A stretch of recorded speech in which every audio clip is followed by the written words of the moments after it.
6 or 7 cars now, but they're still trying to jockey for position. Interesting. We've got Ryan Blaney, tail of the field. Looks like he's in a position saving. Brad Keselowski back there as well. By the way, Kyle Larson did go one lap down. He is the only car that is not on the lead lap. Top 10 when they came across the stripe. Daniel Hamlin, Ross Chastain, Michael McDowell, and Todd Gilliland, 1 through 4. Chase Briscoe, then Corey LaJoie, 6. Denny Hamlin and Bubba Wallace, 7, 8. Austin Dillon and Austin Cindric, the top 10. Alex Hayden, what a pack, what a sight. This is Talladega. And this is why this place is jam-packed. That's why the boulevard in the infield is such a party. People come here because of what we see on the racetrack. It is nothing short of spectacular, and they're getting after it again in turn 1. Here they come into turn 1. Daniel Hemrick's got the bottom of the racetrack. He shows the way. Chase Briscoe from deep in the field has fought himself into a side-by-side battle for second. And the third lane on the outside is led now by Justin Haley, and they're just outside of the top 10. So while that lane begins to percolate, and it's gaining a lot of ground, matter of fact, it's Martin Truex Jr. that does the pushing to Haley. Martin Truex gives him a big push. Haley goes from 10th. He's working up into the top 5 as that third line comes alive. Up front, Chase Briscoe trying to give chase, but here comes the outside with Haley. Yeah, behind Chase Briscoe, they are 3 wide, virtually all the way back through the pack. Briscoe is out front by himself, side by side, right behind with Daniel Hemrick and Denny Hamlin. All eyes right now. Top side, here comes Justin Haley. Haley with a rocket in his rear view mirror. Martin Truex Jr. giving him all the help he could possibly use. He's up to a 3-wide battle for the second spot. He wants a piece of the lead from Briscoe. Briscoe now has the lead. He paces the middle lane. Now Briscoe's going to change lanes. Going to go upstairs, throw the block on his Ford teammate. So it's put Briscoe in the outside. Haley's right there with him. Haley now to the inside for the lead. Haley all the way down to the bottom part of the racetrack. He'll slide in front of Daniel Hemrick side by side now with Chase Briscoe. Briscoe in that red car in the middle lane has nothing for Haley as he jumps out front. The Hoosier at the bottom side of the racetrack, Justin Haley. Not a surprise to see him at the front of the field at Talladega. Got a 6th place finish here back in the fall. He wants to lead this GEICO 500. Can't do it this lap. It's still going to be Chase Briscoe. You know when you go super speedway racing that at some point in the afternoon, you're going to talk about little Jay Haley. He is right up in the mix early here this afternoon. He fights his way to the bottom. He'll go to the lead now on turn 2. Justin Haley has drafting help from Daniel Hemrick and others. Meanwhile, in the middle, you've got Chase Briscoe that slides down. He's got Denny Hamlin on his back bumper, and Martin Truex Jr. is now pacing the outside, lined up to 5th spot. And Truex Jr. getting some help once again up on the outside with a lineup of cars. Matter of fact, 6 of them right there with B.J. McLeod giving the push to Truex on that third lane. Got 2 Hoosiers at the front of the field right now, and Justin Haley and Chase Briscoe. And again, behind them, 3 wide, 8 rows deep, side by side. They come racing back to the line, and this time the advantage goes to Justin Haley. Haley out on top, but maybe not for long. Chase Briscoe still wound up tight in that middle groove, side by side, just inches apart as they battle for the lead. Haley down low, Briscoe in the middle, top groove open for the moment. And here comes the third wide lane now. It's up to position number 6, Martin Truex Jr. continuing to pace that lane. All eyes are on Haley and Chase Briscoe. Here's Hamlin. He gives the shove to Briscoe. Briscoe will lead by a nose to 3. He'll slide up, but here comes Haley once again with a great run down to the inside. He will slide up in front, nose of the race car out in front of Haley there as he brings it up to the front with Briscoe on the outside. Coming to the line to complete lap number 18. There'll be 42 laps to go here in stage number 1. Justin Haley has the field in his rear view mirror at the line. The top 5 is Justin Haley, the leader. Daniel Hemrick 2nd. Chase Briscoe is 3rd. Ross Chastain 4th. And Denny Hamlin 5th. To show you how easy it is to file a claim with GEICO, we hired a scary movie victim. Oh no, a tree fell on my car, and there's only one thing to do. Trip over my own feet and pull myself across the lawn while yelling help at a barely audible volume. Sorry to interrupt, but you filed a claim with GEICO, so you've got a designated claims team to help you. This GEICO sounds suspiciously reassuring. Are you sure I don't end up getting surprised with an unexpected twist? Just that your GEICO team will always be there to keep you updated. No! What is is it? Oh, nothing. I just didn't see that coming. Geico. Great service without all the drama. On Thursdays, NASCAR Live goes wide open with some of the biggest names in the sport. The goal is the same, so the mindset's the same. All right, the goal is to win the championship. And some familiar voices that you might not have heard from in a while. You know, I thought about going to one of these teams because I'd really like to win the 500. I never planned any of this to start with, right from the very beginning. No matter what driver or what era is your favorite, NASCAR Live Wide Open has every corner of the fan base covered. Subscribe now wherever you listen to podcasts. Back at Talladega, they're on the Alabama Gang Super Stretch, and they're 3 wide for the race lead. It's rush hour at Talladega. Knotted together. 3 wide, about 10 rows deep. It's Truex, Briscoe, and Haley. Haley on the bottom side, Briscoe in the middle, Truex on the top side. 3 wide all the way through turns 3 and 4.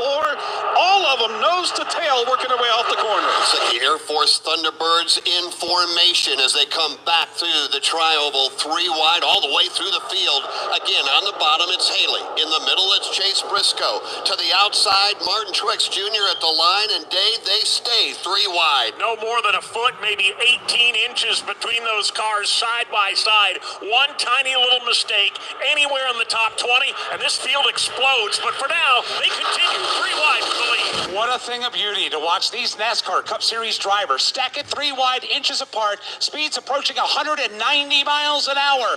Briscoe trying to emerge from the pack. He does it, but Truex will match him stride for stride. Truex staying up there. He's getting good push, help back from the backside by B.J. McLeod. It is Briscoe in the middle. He's got Denny Hamlin behind him. And up front, it continues to be Justin Haley with Daniel Hemrick pushing him. All the while, the Alabama sunshine dances off of the sparkling paint schemes as they come back through the tri-oval in front of a massive crowd with Martin Truex Jr., the race leader from Talladega Super Speedway. This is the Motor Racing Network, the voice of NASCAR. Hey racing fans, William Byron here, driver of the number 24 Liberty University Chevy. I'm excited to tell you that Liberty is giving away $74,000 in scholarships. Winners can choose from over 600 online programs of study and join me as a Liberty student. Get your future on track today. Learn more about Liberty University's $74,000 scholarship giveaway at liberty.edu/24. That's liberty.edu/24. NASCAR fans, the time is now to turn your love of racing into free tickets, merchandise, VIP experiences, and much, much more. Rack up fan rewards points by watching races at home, playing fantasy, completing challenges, and visiting tracks. Then redeem your points for epic prizes. You are in the driver's seat. What are you waiting for? Sign up for the free NASCAR Fan Rewards loyalty program today at NASCAR.com/fanrewards.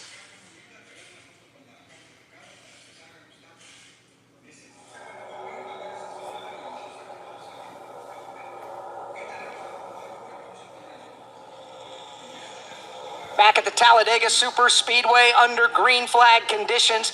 Lap 23 about to go on the board, and Jeff Striegel, it has not disappointed. Unbelievable. From 1st to 37th, last time by 1.8 seconds, the separation. Just absolutely amazing. Lap after lap, including right now, 3 wide, although this time it's settled down, Dave. They're only 3 wide from 3rd on back as they hit the banking and 1. The Talladega Super Speedway definition of sheer boredom right now. Leader by himself, 3 wide for 2nd, 3 wide for 6th, 7th, 10th, 12th. Here they come off turn number 2. Watching Martin Truex Jr. on the outside of the racetrack. He's got B.J. McLeod and Zane Smith behind him. Chase Briscoe's got Denny Hamlin keeping him company in the middle. And then Justin Haley's got Daniel Hemrick downstairs. Here's Truex. He'll power back to the lead again in 3. It's a great run off the top side, but that bottom line continuing to hook up. Haley lost ground going to the corner. He'll make it up into the middle. Haley slides back up in the battle for the top spot coming on 4. Stay that way coming off the corner. Todd, a lot of times we see these teams want to migrate, whether all to the bottom, whether all to the top. It looks like all 3 lines are raceable, and there's no real distinct advantage. And I think everybody's pretty comfortable with the line that they're in at this point. I don't think that there's any place they can go to get out of it. So I think they're kind of settling into this and see where this kind of run goes here. Now settling in 3 wide, front to rear, as they make their way off of turn number 2. No logging laps at this point, Bagman. No, indeed. Chase Briscoe is going to lose a little ground in the middle. That allows Truex and Haley to step forward. Now Haley will lose ground. Truex again. He'll keep the lead thanks to B.J. McLeod. Haley with another good run down on the bottom side with Daniel Hemrick in his hip pocket trying to push him forward. It's Briscoe in the middle. He's about a car length off the front two with Truex and Haley. Still whipping around this 2.66 mile Talladega Super Speedway as they come flashing back to the tri-oval. One thing, however, Todd Gordon, our championship winning crew chief, that we look at with our timing and scoring monitors, and it's beginning to tell us a story. Yeah, we're at the point now, the last lap for the leader, 52.4 seconds. We were running 50.5s not 15 laps ago. This is not a place that you see tire degradation where lap time goes away. This is teams kind of settling in, saving a little bit of fuel. They've got to get it where they can just have a one-can stop when that green flag cycle comes. In layman's terms, I mentioned earlier they were clicking off laps at 190 miles an hour. Last lap, and again in formation, Alex Hayden, they've slowed the pace to 182 miles an hour. And that is what the cars at the front of the field are doing. Todd made mention, as Dave and Mike and Jason have described lap after lap, they're 3 wide basically the entire field. So if you don't want to play the fuel-saving game and you say, hey, I want to go to the front, I don't like this slower pace, where are you going to go? That's the question mark right now if you're mired in the middle. Yeah, there is absolutely no place to go. Now, some of the drivers we talked about bailed out of the pack and have at least slid to the tail end, and they're big-name drivers. Ryan Blaney is back there, William Byron, Brad Keselowski, Tyler Reddick, and others that have elected not to fight, at least not at the moment.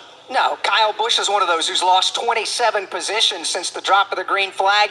William Byron, Joey Logano, Ryan Blaney, they've elected, whether they've chosen to go towards the tail end or gotten shuffled out, that's where they're at right now. When I look at it, I feel like Ryan Blaney had a purpose to go to the back. He's been the last car, not all the way up in it. If something happens, he's going to be clear, but he started, what 23rd? Backed himself to the back in the first couple laps, and he's just hung out back there. I got to believe there's a strategy play for him. The racing is absolutely breathtaking at the moment. 27 laps in, they came across the line, no surprise, 3 wide. Advantage went to Martin Truex Jr., then Chase Briscoe and Justin Haley. The rest of the top 10, B.J. McLeod running 4th, Daniel Hemrick, Denny Hamlin 6th, Zane Smith is up to 7th, Ross Chastain 8, Bubba Wallace 9, and Daniel Suarez rounded out the top 10. The NASCAR Powerball Playoff is back and ready to make a new millionaire in Victory Lane. Last year, it happened to Stephanie. This year, it could be you winning $1 million at NASCAR Championship Weekend. Head to Powerball.com for the list of participating lotteries and join the race for $1 million. Powerball, the official lottery game of NASCAR and home to the NASCAR Powerball Playoff. NASCAR fans, thinking about heading to the track? The official NASCAR Tracks app is the ultimate resource for planning and attending your next event. Discover tickets, event schedules, maps, and facility information to make your experience memorable. Get notified of the latest happenings right on your mobile device. Ready, green flag, green flag. New for 2024 is scanner access right from your phone. Listen to driver and team communications while select NASCAR Tracks. Download NASCAR Tracks today on the Apple App Store or Google Play. Justin Haley continues to pound away down on the inside of the racetrack as the top side being led by Martin Truex Jr. and in the middle is Chase Briscoe. Justin Haley, the 24-year-old driver from Winamac, Indiana, career start 118. He's got 1 win.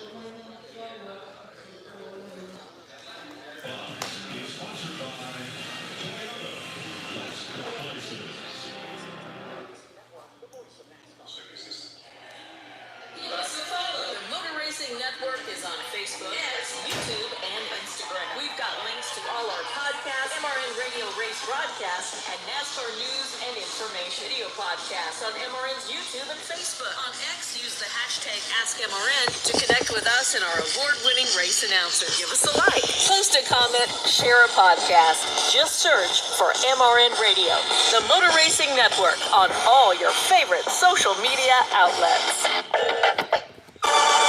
From the infield garages to the race shops, NASCAR Hot Pass is your all-access ticket to the latest news from the sport. Well, we got them down, now we put our foot on them. And that's the attitude you got to have. I don't think it's a move that can have any success at Martinsville. I still don't know why it worked. Stay up to date with all of your favorite drivers all year long. Get to the Final Four is what every driver in NASCAR's goals are. NASCAR Hot Pass, weekday mornings from the Motor Racing Network.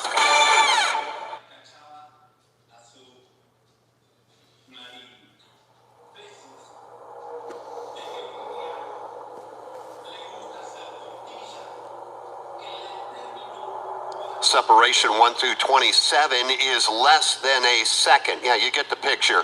It is tight racing. Welcome back to Talladega Superspeedway. It is the GEICO 500. Martin Truex Jr. out front. B.J. McLeod will chase him across the line. That is your top two. The rest of the top 10 on lap 31. Chase Briscoe, Justin Haley, Daniel Suarez, Zane Smith, Ty Gibbs up to 6 now, followed by Denny Hamlin, Daniel Hemrick, Bubba Wallace, and Chase Elliott. It is springtime here now. The spring in the air. The flowers are blooming, and that means we're getting closer and closer to the first weekend of June and our visit to the Worldwide Technology Raceway. We welcome Chris Blair, promoter and general manager. Welcome to Talladega. Welcome to the broadcast. How are you? Hey, it's always great to be in here where all the magic happens. Love listening to you guys and hearing everything that's going on. You guys paint such a great picture. Well, it's we incredible. can't wait to be at Worldwide Technology Raceway to do the same thing. Big race weekend coming up with NASCAR there and Confluence Music Festival. Tell the folks about what's going to be happening. Well, this is our third year hosting, and as you saw the first 2 years, the racing is absolutely incredible. Our unique racetrack, it's unlike anything else that's out there. So you're going to get to see a great race. Both years it's come down to the very end of the race, and we've had some fantastic winners. So the racing is spectacular with both the Enjoy Illinois 300 NASCAR Cup race on June 2nd as well as the Toyota 200 truck race on June the 1st. And then just to make it a big party all the way around, thanks to the folks at Worldwide Technology and Dave Stewart, the Stewart Family Foundation, we have the Confluence Music Festival, and we have an incredible lineup that has something for everybody. So you can bring the wife, you can bring the kids. We're going to find something to keep you entertained all weekend long. Yeah, including T-Pain, Ludacris, Riley Green, Adam Wainwright, Big and Rich with Gretchen Wilson and Cowboy Troy. The list goes on and on and on. How can folks get tickets and come out and spend some time with us that weekend? Yeah, all you got to do is go to www.raceway.com, or you can call our ticket office. Just go to our website, www.raceway.com. We'll be glad to take care of you. Well, we can't wait to be there. I know the race fans can't either. It sold out 2 years ago. It sold out last year. It's going to sell out again, so I encourage everybody to get their tickets right now, right? Yeah, we're pushing that fear of missing out thing. We had, the two sellouts, and the great thing about it, too, when you come back to see us, you get to see the improvements that we've made each year. So we're always doing something a little bit different. We're taking a lot of the fan feedback, trying to improve that overall fan experience.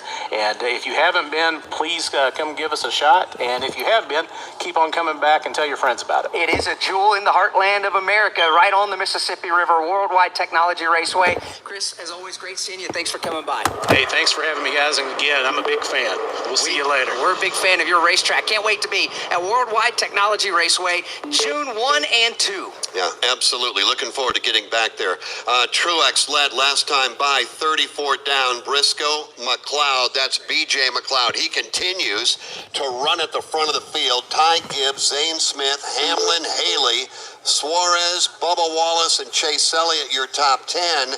And we do expect, Todd Gordon, that we may see cars on pit roads sooner than later. Yeah, I would think that we're going to see them here in the next 3-4 laps. I wouldn't be surprised to see the cycle happen in the next 2 or 3. And once that happens, I think everybody's going to have to come.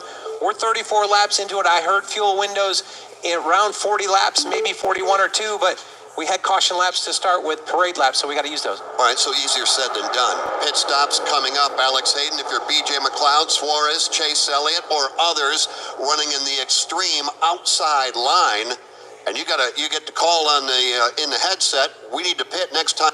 And by, how are you going to get down? Well, you just don't turn your turn signal on and tell everybody else what your intention is going to be.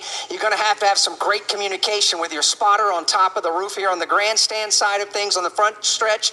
Then you're going to have to maybe get a little bit of help and let somebody let you down towards the bottom of the racetrack.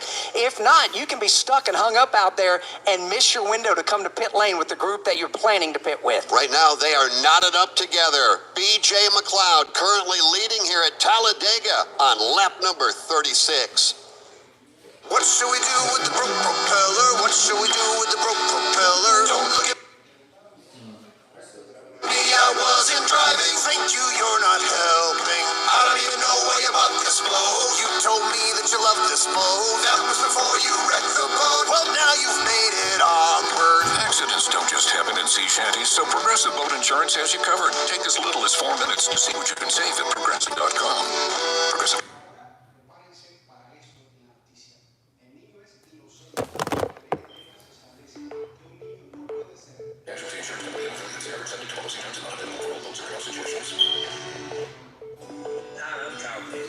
You may know that Big Conjunction provides fun, adaptive, and life-changing experiences for kids with all levels of abilities, serious illnesses, and chronic medical conditions. But did you know that camp is free for the children and families we serve? Your support helps every camper build a foundation to live their best life. Make your gift today at victoryjunction.org/donate and feel your heart race.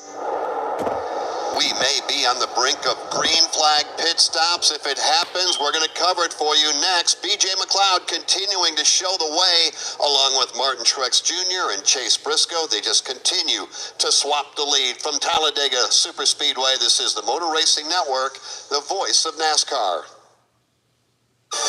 Keep up with all of the action during the 2024 NASCAR season with NASCAR Today. William Byron has won the Daytona 500. Every weekday throughout the season, we'll bring you the latest news and insights. At that point, I really had in my mind, okay, we can really win this. As we count down the days to championship weekend in Phoenix. It's surreal still. I can't believe I'm in this position. I'm Chase Elliott. Listen to NASCAR Today every weekday right here on the Motor Racing Network.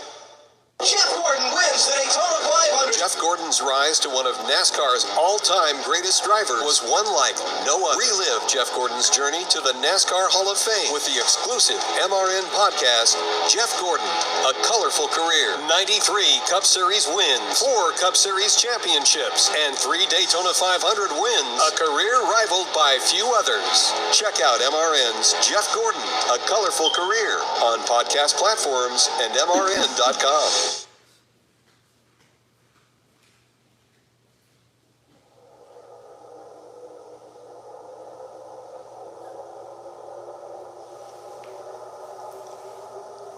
We've had 16 lead changes so far in 38 laps at the start-finish line.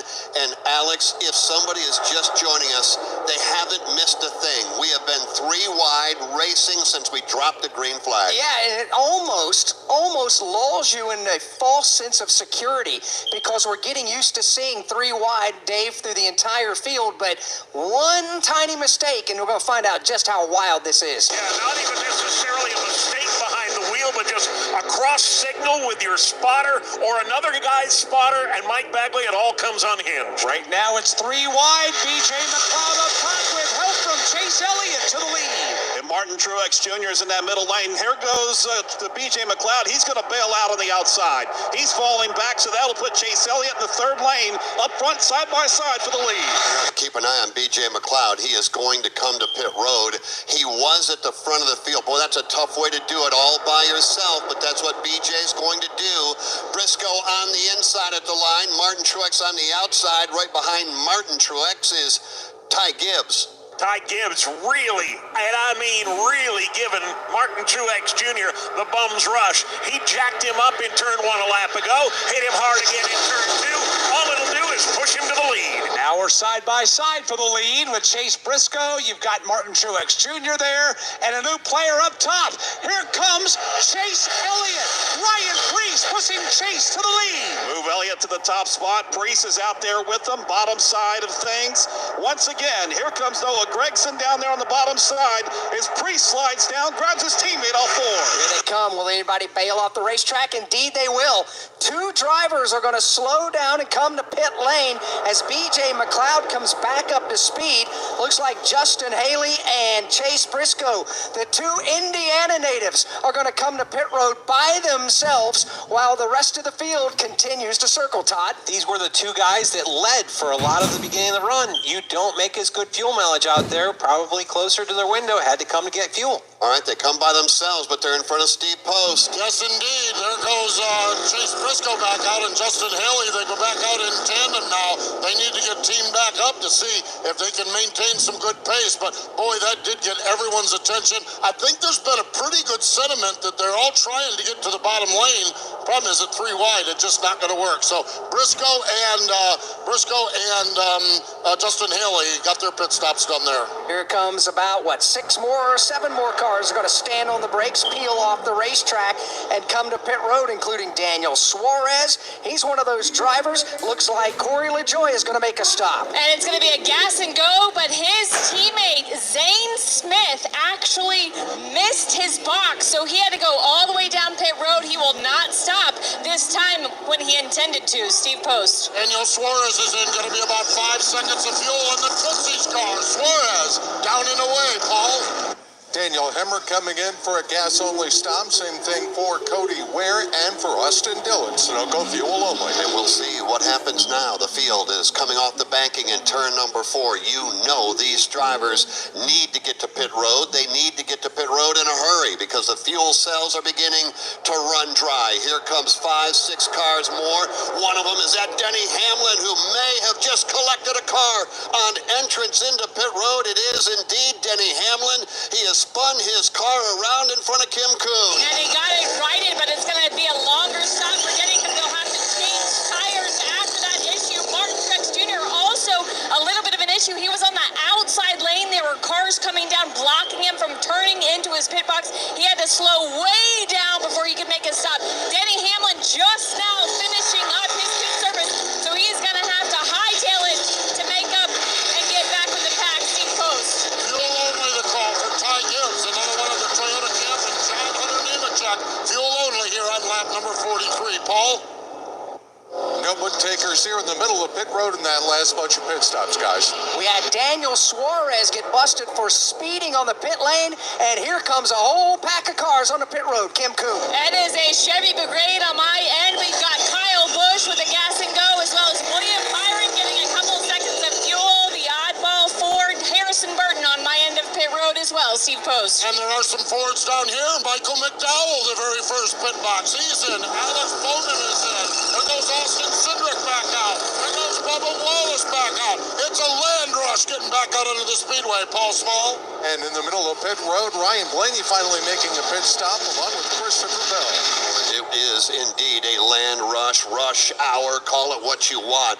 Trying to get on and off of pit road is hard, and here comes some more. We'll recap what happened with Denny Hamlin here in just a moment, and where he cycles around, here comes a whole bunch of cars, including Joey Logano, Kim. He's got the first box upon entry. They're going to put the gas can in, get a couple of seconds fuel. He is down and away, finishing up service. Steve Post.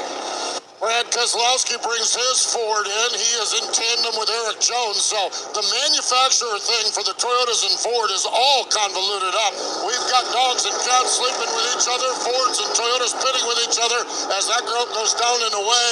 Paul Small, how about in front of you? Tyler Reddick almost had contact with Josh Berry when they were coming off pit road. Both teams Sunoco fuel only. Berry pulling right across the front of Reddick, exiting his pit stall. So the opening round of pit stops have been completed by everybody who has taken the time to come in. Chase Briscoe was on pit road to start this wave of stops. Steve Post, here's Chase Briscoe. Yeah, and I'm not exactly sure why they're pitting again. This time it is going to be tires on the right side, Sunoco Racing Fuel. So we'll go down and check in with Richard Boswell and see what the call was here as they go 4 tires, chassis adjustment, Sunoco Racing Fuel on the Mahindra car. Now we are up to 20 22 lead changes in 45 laps. We believe that everybody, a quick look, shows us that everybody has indeed come to pit road. There will be another driver returning to pit road, though. Busted for speeding too fast on pit road, Joey Logano. So he's going to have to make a pass-through penalty, and that will hurt him and his opportunity to maintain speed in the draft. Kyle Larson, let's remind you, is still a lap down after having to make a pass-through penalty after the green flag flew. Zane Smith also a lap down after missing his pit box and having to come back in. Actually, Kyle Larson, I believe, is leading the leader. The Kendrick Brigade there. He's got himself tail end of the lead lap. Simon Scored hadn't caught up with that yet, but Chase Elliott, the leader, right behind Kyle Larson, push him along. And right now, Zane Smith also 1 lap down. So right now we are scoring Zane Smith as a lap down. Kim Kuhn, Joey Logano is going to make a pass through too fast on pit road. This is a big blow to Joey. Absolutely. Joey Logano speeding. He's making his pass. Or you hear the Ford Mustang storm by, but man, disaster for Zane Smith. He was on one of the first groups in that wave of green flag stops. He could not get his car slowed down, like I documented, missed his box, had to go all the way down pit road, came back around, made the stop, and then on that stop, like you mentioned, speeding, busted for speeding. So I have seen Zane Smith come by me 3 times during that cycle. A series of mistakes you just can't make, whether you're a veteran driver or a young driver like Zane Smith. Hi, I'm Steven Singer. Yep, that's me, the I Hate Steven Singer guy. You know what I hate? Disappointing my mom. Moms are impossible. You buy them roses and a week later they're dead and forgotten. Oh, the roses, not your mom. What if you could get her a real long stem rose that would last forever? Go now to IHateStevenSinger.com and see my famous roses, lavishly and deeply dipped in 24-karat gold. The only rose guaranteed to last a lifetime. They start at $59, shipped with your own personalized Mother's Day card. Only at IHateStevenSinger.com. NASCAR Street Race Weekend, presented by McDonald's, is coming back to Chicago. A 4th of July weekend festival with the Black Keys and the Chainsmokers on Saturday, and Lauren Elena and Keith Urban on Sunday. Plus, NASCAR's brightest stars lighting up the streets. NASCAR is racing in the streets of Chicago. The Chicago Street Race Weekend, July 6th and 7th. For tickets and experiences, visit NASCARChicago.com. Still under the green flag, Austin Cindric is the race leader as they come flying by the start-finish line. Chase Elliott is second, Harrison Burton is third, William Byron is fourth, and Ryan Blaney rounds out the top 5. Next time by, there'll be 10 laps to go in stage number 1. From Talladega Superspeedway, this is the Motor Racing Network, the voice of NASCAR. Hi, I'm Ryan Blaney, a third-generation race car driver, and we dedicate a lot of our time to going as fast as possible. My grandpa Lou is the reason why my dad and I started racing, and I'm really proud to follow in his tracks. But when my grandpa was diagnosed with Alzheimer's, it was a very unexpected bump in the road for us. I've learned a lot on this journey with my grandpa Lou, and the memories of my grandpa will always be with me. It's important to notice if older family members are acting differently, experiencing problems with their memory, or having trouble with routine tasks. Talking about Alzheimer's can be really tough, but if you notice something, have a conversation with your loved one. Encourage them to see a doctor or offer to go with them. Early detection of Alzheimer's can give your family time to explore support services, make a plan for the future, and access available treatments. The Alzheimer's Association provides care, support, and research to help you take control of the situation with your family and manage the disease together. If you or your family are noticing changes, it could be Alzheimer's. Talk about seeing a doctor together. Visit alz.org/time-to-talk. A message from the Alzheimer's Association and the Ad Council.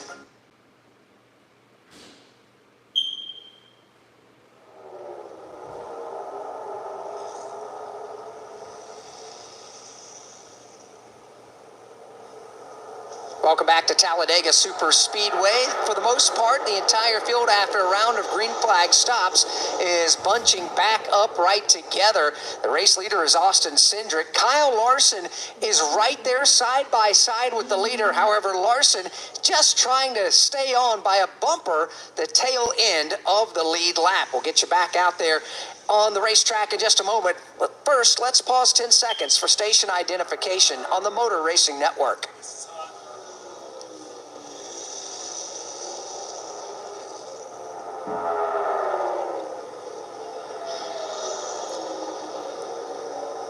Motor Racing Racing Network is live at Talladega Super Speedway, the NASCAR Cup Series racing, the GEICO 500.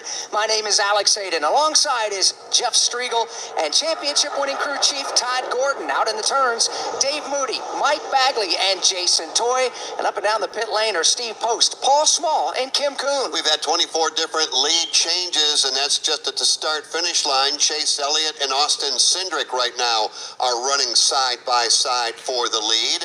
Lead lap leaders, well, Martin Truex Jr. has led 16 laps. Daniel Hemrick has led 7, and Austin Cindric has led 6. If you are just joining us, it has been a spectacular start to the GEICO 500. Now 53 laps complete. And while we have a moment, Alex, why don't we tell everybody where their favorite driver is running, presented by Hands Free. Skechers slip-ins, no bending down, no touching your shoes. Just step in and go with Hands Free Skechers slip-ins. Race leader at the line last time by was Chase Elliott. That will change this time by as they flash by the start-finish line. It's going to be, it's going to be Austin Cindric at the front of the field. Harrison Burton will now be second. Chase Elliott will be third. William Byron fourth, and Ryan Blaney fifth. Kyle Busch is 6th, Brad Keselowski 7th, Christopher Bell is 8th, Tyler Reddick 9th, and Bubba Wallace is 10th. Alex Bowman is 11th, Josh Berry 12th, Ross Chastain at the moment 13th in front of Eric Jones. Cody Ware right now is 15th. Noah Gragson, Daniel Hemrick, Carson Hocevar 18th, Todd Gilliland 19th, and Michael McDowell, the pole sitter, right now completes the top 20 as, again, they come rumbling off turn number 4 in formation, pace lap, Alex Hayden formation. Well, and there's something worth talking about. I mentioned Kyle Larson's car. Essentially, if you think about him 2x2 in this draft, Larson is the pole car, if you will, inside of the front row. He is trying to get his lap back. Every now and then, he'll get a fender out in front and be on the tail end of the lead lap. It's important for a couple of reasons. If the caution flag comes out immediately, well, if he's out in front of the race leader by a bumper, he'll be scored as the lead lap car. The free pass then would drop back to the next car 1 lap down, which would be Chase Briscoe. However, the caution comes out and Larson is behind the front bumper of Austin Cindric, then Larson would be the beneficiary of a free pass to get his lap back. Kyle Larson has the benefit of his teammate and Chase Elliott lined up right behind. And then we also have another situation, and that is 3 cars running together, but well behind this lead pack. They include Joey Logano, busted for speeding, BJ McLeod, who pitted early, and Denny Hamlin. Those 3 cars are running right together. Hamlin had been at the front of the field, Kim Kuhn, but it was a mistake getting on to pit road. Yeah, and on the radio, Denny Hamlin told his team he slid in some water, so we had some really heavy overnight rains, maybe some latent water on that kind of entry area to pit road, but it completely changed the complexion of that pit stop. He had to change tires after that spin when it was just supposed to be a gas and go, so hopefully it goes smoothly the next time on pit lane. And when he did spin, the right front of that FedEx Toyota XSE made some contact with the John Hunter Nemechek car from Legacy Motor Club on the left side of Nemechek's car. That forced an extended stay on the pit lane for Nemechek, and he has lost the draft as well. And how about this? Remember just a few moments ago, Todd, we were talking about how they slowed the pace down to 181. Last time by, 193 miles an hour. They're hammered down now looking for the green and white checkered flag. 4 laps to go on the stage. Everybody wants to go get those precious stage points and pushing forward on it. That just shows how much they can back these things up to try to make some mileage. Some really quick pit stops on pit road because of some of the savings they had. So as they make their way up off of turn number 4, there'll be 3 to go here in stage number 1. Top 10 finishers at the end of each stage will earn points towards the championship, and it's getting down to it now. Austin Cindric on the outside lane is the race leader. He's got a trunk full of another Ford Mustang Dark Horse. That's Harrison Burton with the car of Kyle Larson to the inside. About time to ring the dinner bell and start handing out those stage points, and everybody's tuning it up at the front of the pack.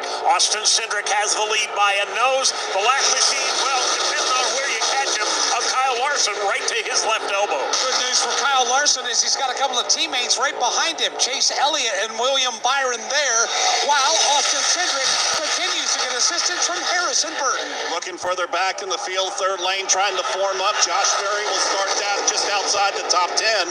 Up front, Austin Cindric runs that middle lane with Kyle Larson to his left elbow. Two to go here in stage number 1 as they make their way back off 4 and back through the tri-oval one more time. Again, on the inside is Kyle Larson, who's trying to get a lap back. On the outside, race leader Austin Cindric. Larson not in it for the win, but Cindric most certainly is. He's got the advantage of about 2/3 of the car length in that outside lane as they come storming off turn 2. Jason mentioned a moment ago about that third wide lane coming into play. It's at the back of the pack. You don't have the numbers to make it happen right now. Everybody. Lap and a half to go for stage 1. Well, it's going to start to get physical here, guys. It sure is. Look at those meters. Time the runs are going to be coming. Who's going to get greedy? Who's going to get aggressive on that outside with the third lane coming in?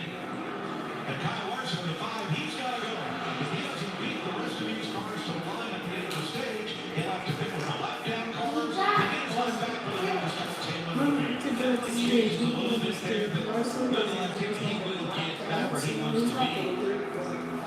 I see the movie. You see it. Kids actually starting to back up a little bit to run. Somebody's going to jump out of the line and go for it. It's probably going to happen as they catch BJ McLeod here. This is an opportunity. Pass it. That's going to separate them a little bit.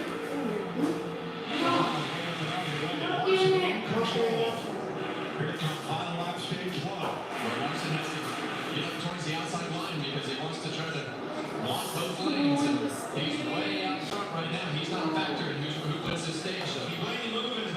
Comes the run. And Larson can't hold that front spot. And it's Cindric is the stage winner officially. As they caught those lappers and they were catching other ones as well. That affects that air. The second that one of those move out and breaks that plank, you lose your...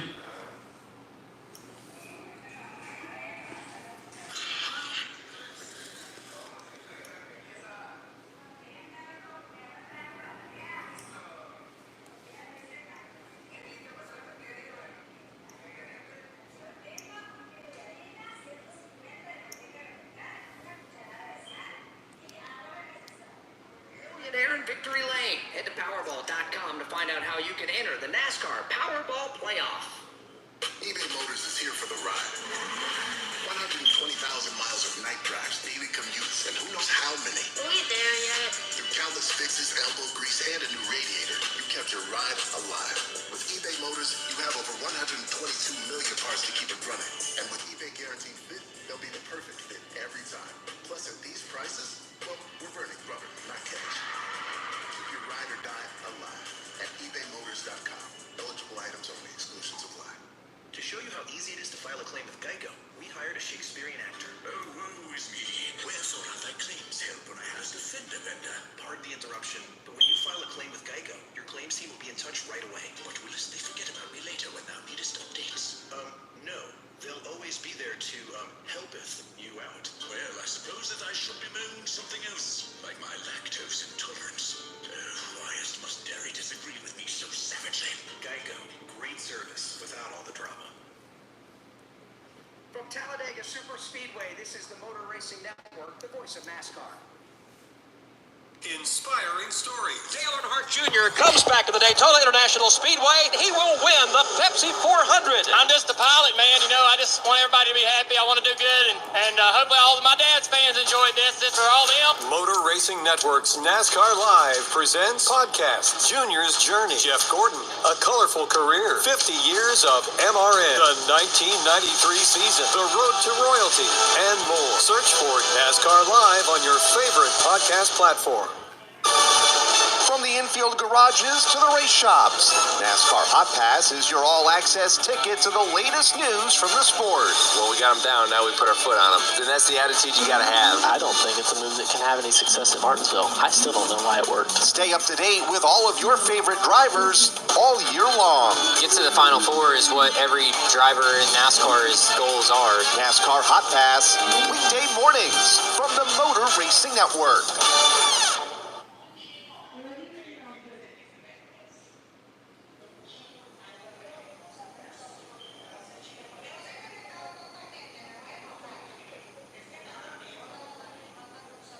Back here at Talladega Super Speedway, pit road is going to remain closed this time by. Gives us a chance to let you know the Xfinity fastest lap of the race so far has been run by Daniel Hemrick. He turned a lap at 197.228 miles per hour. Xfinity keeps NASCAR fans in the zone with ultra-low lag and connection you can rely on. Stream NASCAR from the best seat in the house with Xfinity, because you can only live once. Learn more at Xfinity.com. Running in a pack of 3 wide racing at 197 miles an hour. Welcome back to Talladega Super Speedway, running the GEICO 500. Pit stops will be coming up shortly. Kyle Larson, free pass. He will go back to the lead lap, and that should give us 34 cars on the lead lap. 1 lap down. Chase Briscoe, if you remember, he was on and off pit road twice. Daniel Suarez is a lap down. BJ McLeod, who had been running at the front end of the field, and what a day it would have been for BJ, Alex. He's on pit road and coming away now. BJ being scored a couple of laps down, and the same for Zane Smith. Yeah, you're right about that. BJ McLeod has just been pushed back to the pit lane. Not sure if he ran out of gas or what the case was, but yeah, he was up at the front of the field taking his turn leading. Denny Hamlin shoved him to the lead, and BJ McLeod now having some issues with the race car, and he's fallen now 2 down back in the 37th spot. But isn't that Talladega in a snapshot? It doesn't matter where you start the race. As long as your car is running, you're going to have your shot at the front of the field at some point or another. Well, we talked about it with Mike Bagley at the top of NASCAR Live Race Day, the highs and lows of Talladega. 1 minute you're leading the race, the next minute you're a lap down, Todd. This track, as big as it is, can reach up and bite you in a hurry. It can. It can. You've got to execute perfectly to put this together, just because you've got to work with so many other people, and if you lose that help, you're going to be vulnerable. So see where that goes here in stage 2. And the green light, that Whelen Engineering green light to drivers left at the opening of pit road has just been illuminated. So if drivers and teams elect to come to pit lane, they can do it this time by without penalty. I don't know, Jeff, what do you think? They were just on a moment ago.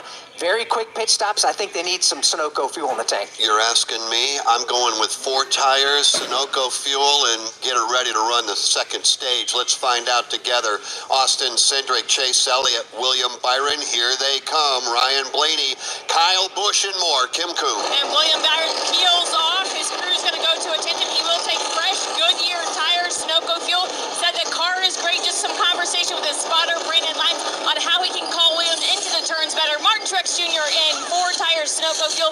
Noah Gragson, Kyle Busch, Harrison Burton, Ryan Preece, all getting service on the Pit Road. Steve Post. 4 tires, Sunoco racing fuel for everybody down here. Bubba Wallace is in getting the service. Here's Austin Cindric, Michael McDowell, Eric Jones is in, Alex Bowman is in. The race up from pit road is 3 wide, side by side, or 2 wide. I think Chase Elliott got it over Kyle Busch, went out in the second spot. Maybe Kyle was an inch ahead. Looked like Ryan Blaney, Austin Cindric, and how about Harrison Burton, the Wood brothers, comes out in the 5th spot. So these pit stops all going 4 tires, Paul Small. And Ryan Blaney was told by his crew to stop a little short in his pit box, and that's why he got out of the middle section of pit road first. There was a little bit of a tie-up with Josh Berry and Austin Dillon and Daniel Hemrick. They all had to come in at an angle. They were a little slow exiting the pits. And Steve Post got it right by an inch. Kyle Busch is going to be the new race leader after everything cycles around when the pit stops. Hey, I got a question for you. You hate bending over to put on your shoes? Wish you could just put them on standing or sitting without ever having to touch them? If so, then I have the shoe for you. Introducing new hands-free Skechers Slip-ins. With new Skechers Slip-ins, you just step in and off you go. You don't even need to lace up. So how does Skechers Slip-ins work? Well, there's a special smooth comfort pillow in the heel that helps your foot slide right into place. So just step in them and go. Find new hands-free Skechers Slip-ins for the whole family at a Skechers store, Skechers.com, or wherever stylish footwear is sold.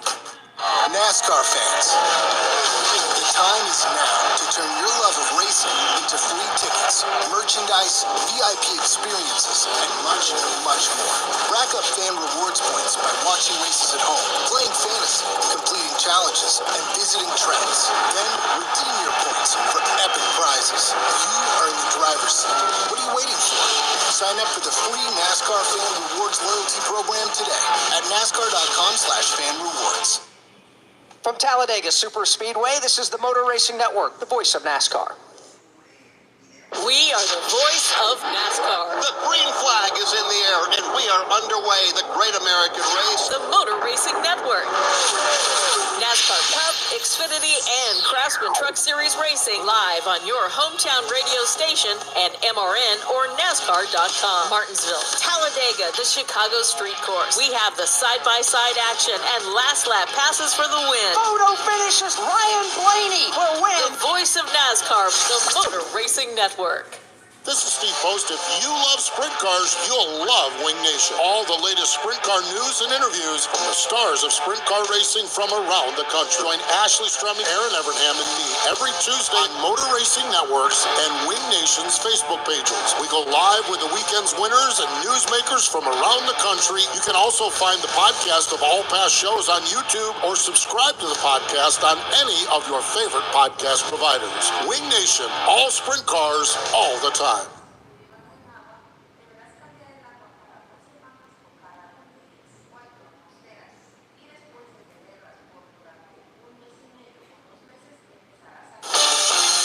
Motor Racing Network's coverage from Talladega Superspeedway is brought to you by GEICO. GEICO's mobile app has 24/7 claim service and on-the-go policy info. It's easy to GEICO.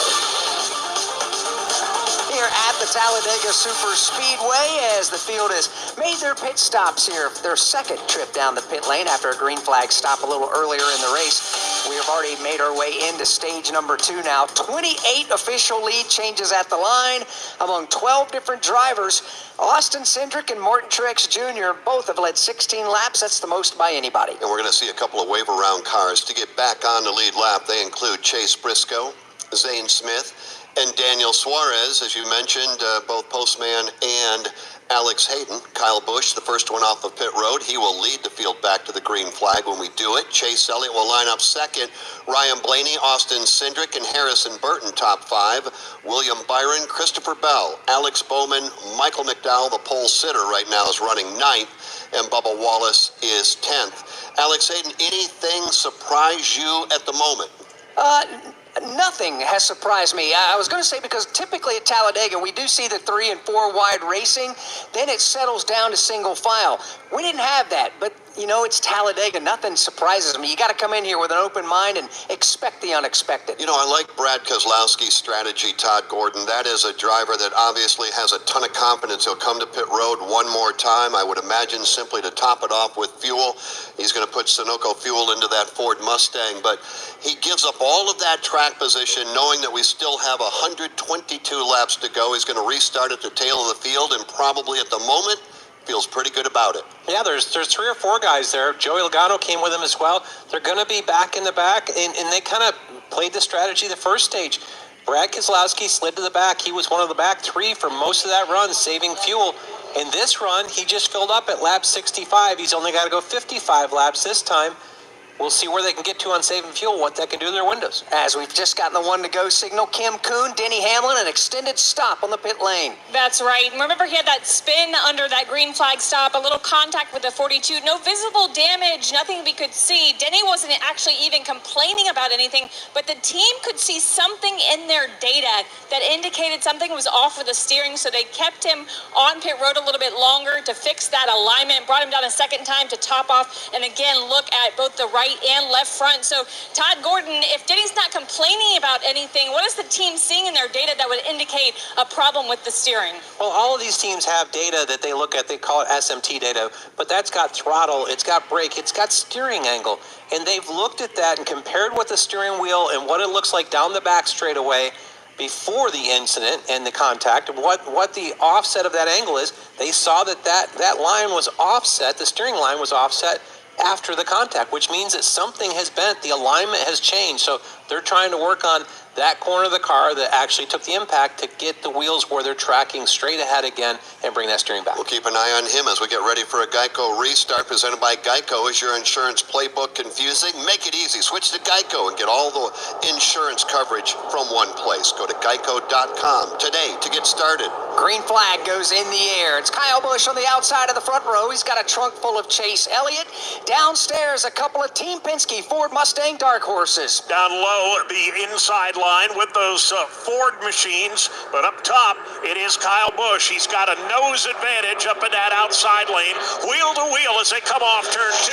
Busch on the outside of Ryan Blaney. Chevy Ford head-to-head battle for the lead here at Talladega. The Chevys prevailing with Kyle Busch, but here come the Fords. Ryan Blaney, huge shove from Austin Cindric will go to the lead. It's a big push there. Harrison Burton right behind them. Those teammates working together. Chevrolet's on the outside. A third lane starting to form up on the high side with Ross Chastain. Yeah, Ross has got a lot of work to do. He is well outside of the top 15, but he's going to try it, making it 3 wide further back. At the front of the field through the tri-oval, it is Ford Mustangs at the front of the field. 1, 2, 3. Ryan Blaney, Austin Cindric, and Harrison Burton. When somebody mid-pack or worse jumps up to that 3-wide lane and starts to lead a charge, it's even money on being Ross Chastain. He was the first man to the outside right now, but as we said, still some work to do. And in front of Chastain, here come Austin Dillon. Here comes Shane Van Gisbergen. He'll lead the outside line as they continue to make progress up the outside. Right now, battle for the lead is back on. Kyle Busch draws even with Blaney. Kyle Busch gets a good run with help from William Byron right behind him. Side by side through the corner. It is Austin Cindric buried all up on the back bumper there of Ryan Blaney. They're nose to nose coming off the corner. Indeed they are, right at the front of the field, all the way through the pack. As a matter of fact, 2 and 3 wide through the tri-oval yet again. Blaney has aspirations of leading at Talladega again. They come to the line. He's not going to be able to do that. It's Kyle Busch up front. Busch by about a fender as they enter the banking of turn number 1, but Blaney digging hard back downstairs. Still has drafting help, and here they come out of the penthouse. SVG wants the lead. Shane Van Gisbergen will power 3 wide around the outside of Kyle Busch and Ryan Blaney. Here's SVG. Fender out in front for a moment. Now he gets more of a shove. Shane Van Gisbergen to the lead at Talladega. Like a rocket, he slides out in front. He will bring Austin Dillon with him. Austin Dillon, no, bailing out. He'll go to the bottom side of the racetrack, running right through the middle, side by side for the lead with a pair of Chevrolets up forward. Austin Dillon in the middle. Shane Van Gisbergen to the very outside. Ryan Blaney running right down on the double yellow line, trying to make it 3 wide for the lead, but he can't do it at the line. It is Austin Dillon, Shane Van Gisbergen side by side. Allies a lap ago, adversaries now. Austin Dillon pushed Shane Van Gisbergen to the point, immediately bailed out to the middle lane. Hasn't got the job done yet. SVG still up by a nose. SVG with help from Anthony Alfredo and Beard Motorsports power their way in the outside. The middle lane, you got Austin Dillon and Kyle Busch.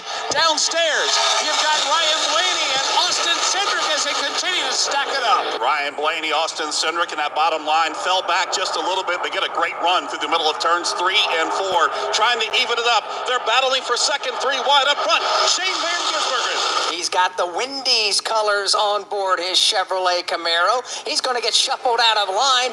Put the Dude Wipes Chevrolet at the front of the field at Talladega. To the lead, here comes Anthony Alfredo to pull the field to 1. Alfredo, who was in the hunt for the Xfinity Series win until the very late going yesterday, at the front of the pack now in the NASCAR Cup Series. Anthony Alfredo leads the way off too.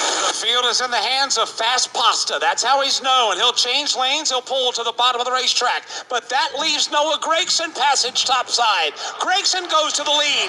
John Hunter Nemechek will go to second, and they're side by side for third. Gragson getting way out in front. He's going to bring John Hunter Nemechek with him. Those front 2, single file out in front of the side-by-side action with Anthony Alfredo. And here comes Kyle Larson side by side. Kyle Larson, who was a lap down just a few moments ago. Alex Hayden, it did not take Kyle Larson long to crack the top 5. Not at all. He had the penalty by NASCAR to do a pass-through penalty after the green flag flew. That forced him a lap down. Patience came out. He got the free pass when we got our first caution for the end of stage number 1. Good pit work, and now all of a sudden, here is Kyle Larson up to the number 3 spot and wanting a little more. Here they come onto the back straightaway now, watching this 3-wide battle for third. Alfredo on the bottom, Larson in the middle, Corey LaJoie topside, as now the front 2 will shift to the outside of the racetrack. Single file through the front 2, 3 wide for that third spot. Down low to Anthony Alfredo, Kyle Larson in the middle, and here comes Corey LaJoie on the top side. We got to tip the cap to Anthony Alfredo giving a great run to that Beard Motorsports entry. They don't run often, but when they do, they make a name for themselves, and they're doing that here this afternoon at Talladega. So is John Hunter Nemechek. He leads them back to one. John Hunter Nemechek running the extreme outside lane, just a couple of feet off the safer barrier. He's got some challenges at the back door, though. He's got challenges to the left elbow, but for the moment, he'll lead the way off turn 2. So John Hunter takes the point. He is in the middle of the racetrack, side by side behind him, with Gregson in the middle lane, Corey LaJoie in the top lane. And here comes that third lane brewing down low. It continues to be led by Anthony Alfredo and Austin Dillon. Anthony Alfredo trying to get them regrouped once again. They went to the front with Austin Dillon. He fell back a couple of spots. Now he's back up there battling just on the back end of the top 5. Up front, John Hunter Nemechek pulls away. Off turn number 4. What a shuffle we've had here at Talladega. And looks like we're going to do it again this lap by, with Nemechek up front, 3 wide for the number 2 spot. It's Anthony Alfredo, Noah Gregson on the outside. Here comes a hard charging Corey LaJoie.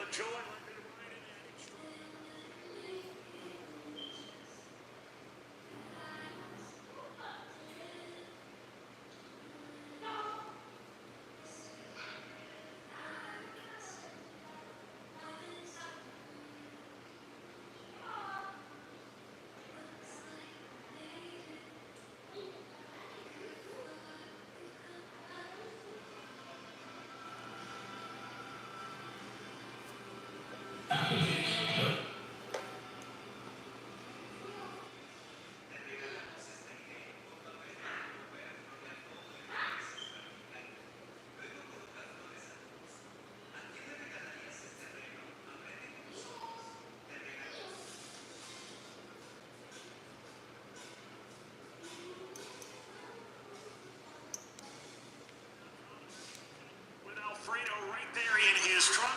Down low is Austin Dillon. In the middle, Noah Gregson. And topside, Corey LaJoie. 3 wide for the third position now as the front 2 break away. The front 2 in Nemechek and Alfredo. They'll run the bottom of the racetrack up the back straightaway, and then that scrum that's lined up right behind him in 3 wide formation. Things get a little disorganized in the bottom part, trying to get it regrouped once again. Austin Dillon down there on the bottom side in that third position. Car length further back to Ryan Blaney. They're nose to tail with Fords behind him. Up front, John Hunter Nemechek. With 45 laps to go in stage number 2 at the front of the field at Talladega Super Speedway, this time by yet again, it's John Hunter Nemechek.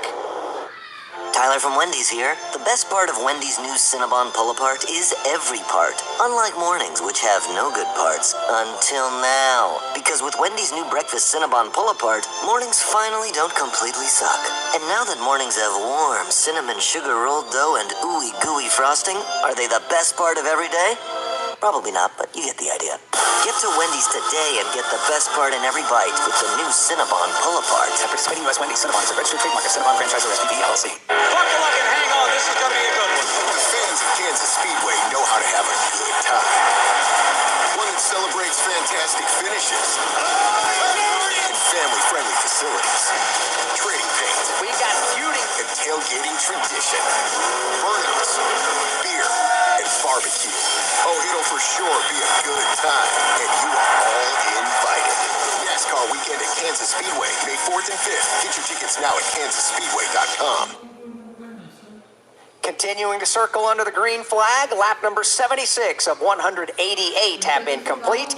John Hunter Nemechek, Anthony Alfredo, Corey LaJoie, Noah Gregson, and Austin Dillon, your top 5 this lap by. From Talladega Super Speedway, this is the Motor Racing Network, the voice of NASCAR.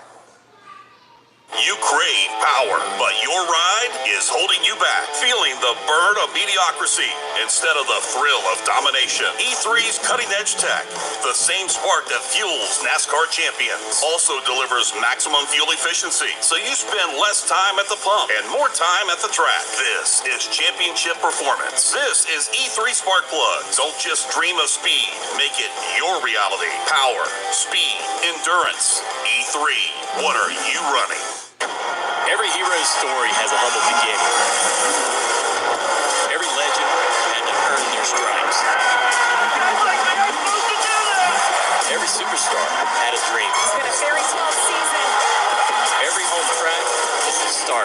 something special. That's just good old short track racing. Little retaliation. Holy cow! Learn more about NASCAR regional tracks near you at nascar.com/regional.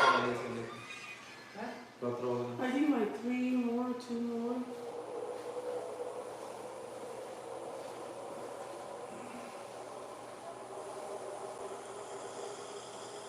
Welcome back to Talladega Super Speedway and a perfect Sunday afternoon here in April to go racing in the GEICO 500 in the NASCAR Cup Series with our premier partners, and we can't thank them enough: Busch Light, Coca-Cola, GEICO, and Xfinity. 2 cars right now, a lap down. Actually, they're 2 laps down. That's Zane Smith and B.J. McLeod. The other 36 cars all on the lead lap, all running right together.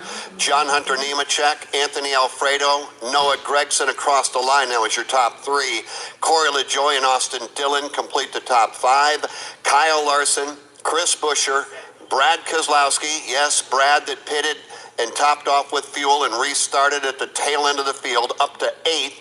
Kyle Busch and Todd Gilliland. That is your top 10 on lap number 78. As we work the middle part of stage number 2 here in the GEICO 500. Stage number 1 was won by Austin Cindric. Right now, Cindric is, he's in the mix like everybody, but right in the middle of the pack on the downstairs lane there as Noah Gragson pulls alongside of John Hunter Nemechek yet again, trying to take the lead away. Here comes Noah to the middle lane now, side by side with John Hunter Nemechek. That's the 2x2 battle for the lead as they make their way to the Alabama Gang Super Sprint. He will race that way onto the back straightaway. John Hunter this time down to the bottom of the racetrack. He's been a little aggressive. He's been throwing some blocks, but right now he's landlocked because he's got Noah Gragson to his outside and Anthony Alfredo behind him. Anthony Alfredo with a great run early on in this race, staying right there in that second spot. Let's go to the third lane on the outside. Chris Buescher starting that line. They're making up some ground. They're already working their way up to the 5th position. That has been a fast way around this racetrack, all the way up against the outside safer barrier. John Hunter Nemechek across the nose of Noah Gragson. He'll throw the block there in the middle lane, and here comes Anthony Alfredo back downstairs. Already so far in this event, 79 laps in, make it 80. We have had 35 different lead changes. We'll have another one, Alex Hayden, before they get back around to the start-finish line. So that means we're midway through stage number 2. So let's find out what some of the strategies are and the thinking on the pit lane. This trip to pit road is presented by Wendy's. Check the Wendy's app for crazy burger deals. Limited time offer at participating U.S. Wendy's. Redeem in the Wendy's app. Account registration is required. See offer in the Wendy's app for details. Steve Post. The fuel window to make it to the end of the stage is open right about now. We're 40 laps to the end of this stage. Fuel window's 40, but it could go a little bit higher with some fuel savings. So a caution now would bring everyone down and make it really, really simple. I think we're going to go 10 or 12 laps before we start seeing anything as far as pit strategy goes. There is some significant savings going on fuel, but I don't know how far that's going to take. Savings on fuel, maybe not make it to the end, make it so that you need to stop for a shorter or smaller amount of fuel when you do make that pit stop down here. But fuel window is open, and 10 laps from now would split it about even. We'll see how the strategy plays out. That's kind of what I'm hearing. Paul, how about the midsection of pit road? A couple of drivers here did make 2 pit stops under the last yellow to top off, Kyle Larson and Bubba Wallace. So they're going to be able to go a little bit longer, and that means less time on pit road to refuel. Kim? Well, that might be nice for some of the seasoned vets, but for drivers who may not have as much experience in the Cup Series, especially at the front of the pack, guys like Anthony Alfredo, we can see earlier than others, Anthony actually came on the radio about 5 or 6 laps ago and told his team, guys, it is so hard to save fuel out front or near the front of the pack. So again, for the guys that are better at fuel saving, they can stretch it a little longer, but we might see some of those younger guys, less experienced guys come earlier. Yeah, I definitely feel like the pace of this race, we're probably 5 seconds slower than our fastest laps here. They're saving fuel all the way back through the field. The guys that came at 65 and topped off, there was a handful, probably 7 or 8 of them. They're in a position they can stretch this a little bit longer. I think you're going to see differing strategies between some of the younger guys, as Kim talked about, that really don't know how to save fuel, and the experienced guys. You've got Denny Hamlin that rode around the back here for quite a while. Be interesting to see how far out these guys that are really saving pretty hard can go. 83 laps complete. We've been slowed just one time for a caution flag, and that was at the end of stage number 1. So 83 laps complete. Your top 5 as they come across the line. John Hunter Nemechek is out front. Noah Gragson is third. Anthony Alfredo, Corey LaJoie, Chris Buescher. That's your top 5. The NASCAR Powerball Playoff is back and ready to make a new millionaire in Victory Lane. Oh, it's you! Stephanie! Last year, it happened to Stephanie. This year, it could be you winning $1 million at NASCAR Championship Weekend. Head to Powerball.com for the list of participating lotteries and join the race for $1 million. Powerball, the official lottery game of NASCAR and home to the NASCAR Powerball Playoff. This season, Toyota Racing is looking for jugglers. Aha! Not the ones who toss balls or rings. Fans that can juggle the rigors of a 10-month-long season across many different racing circuits. Well, what if I added knives? What if you added GR Cup, Formula Drift, and off-road racing? If you can juggle it all, then we want you. Be part of the action at Toyota.com/racing. Toyota, let's go places. Formula Drift is a registered trademark of Formula Drifts Holdings, LLC.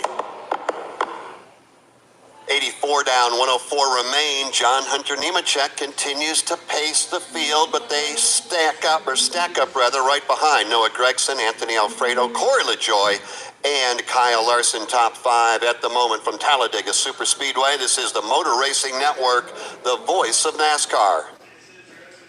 Looking for a weekly motorsports podcast to stay up to date on what's happening on and off the track? The Motor Racing Network is the place. Hear from NASCAR crew chiefs on MRN Crew Call. All the happenings from regional touring series and local tracks on NASCAR Coast to Coast. Sprint Car Talk on Winged Nation. NASCAR history on MRN Classic Races.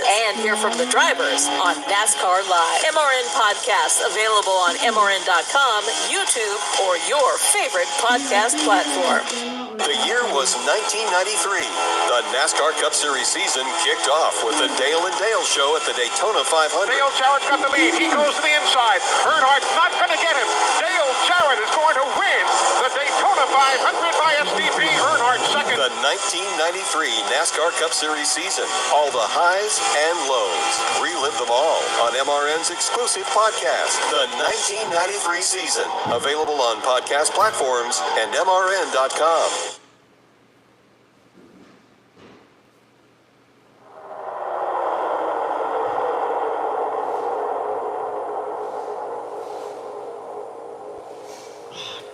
Welcome back to the GEICO 500 Talladega Superspeedway, live on the Motor Racing Network. Right now, John Hunter Nemechek is pacing the field. Right behind him is Noah Gragson.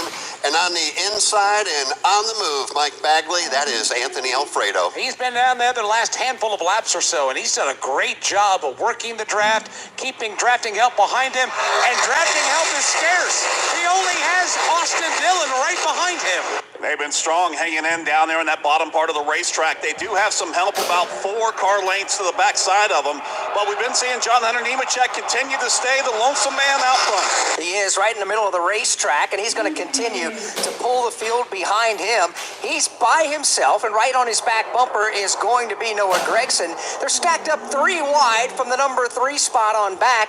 It's the Beard Motorsports entry of Anthony Alfredo downstairs. Well, it's been a really good afternoon so far for young Anthony Alfredo. Had a great day yesterday in the Xfinity race. Got tangled up in a little bit of a mess late to ruin what could have been a race-winning type of day. But Mike Bagley, he's got it going pretty good again today. Yeah, he does. He's doing a great job of holding his own. Others in the top 10 as well. What about the race leader? John Hunter Nemechek and Noah Gragson, Corey LaJoie. They're 1, 2, 3 in the middle lane off the end of the back straightaway. That outside lane starting to get some momentum with a couple of Fords leading the way up front. That continues to be Chris Buescher. It's up there. He's got right behind him. He has got Dillon and give him a big push coming up to that 3rd spot. A couple of Ford Mustangs on the outside of the racetrack led by Chris Buescher. That is lane 3. Behind him, Todd Gilliland. All the way down on the bottom, double yellow line. That's where you find Anthony Alfredo. In the middle, race leader, John Hunter Nemechek. Nemechek leads the way into the 33-degree banking in turn number 1. Second and third, all in single file. Then 3 wide formation from there on back. 3 rows of 3, chasing John Hunter Nemechek. That's where the log jam is now, just outside of the top 5. Leaders exit 2 and snake their way onto the Alabama Gang super stretch. Hunter Nemechek continues to be the maestro. He's running right down the middle of the racetrack, not throwing any blocks this time through. Nice and smooth with that Toyota out front. The Ford right behind him with Noah Gregson. Chevrolet right behind him with Corey LaJoy. LaJoy looks to the driver's right. He's got Chris Buescher starting them out of charge on the outside. Off turn number 4, here they come again. As we look down the pit lane, it looks like Chase Briscoe's team is beginning to loosen up down there. And a couple of guys now putting some tires up on the wall, so perhaps we may see that. Briscoe, I believe, is one of those that took the wave around. There were a handful of cars that did the wave around just up the last back. Briscoe and Daniel Suarez did the wave around, Jeff, so they're going to have to come to pit road. They're going to have to do that very shortly, Alex, as we get halfway through, a little bit further now into stage number 2. Mike Bagley, they work over in front of you. Watching Chris Buescher lead the outside line. He's done a great job of bringing that Ford up the outside line. With help from Todd Gilliland, Ryan Reese, and Shane Van Gisbergen. Then that big push on the outside, the bottom lane now, 4 cars back with Anthony Alfredo. That help we talked about a couple of laps ago starting to form up behind them.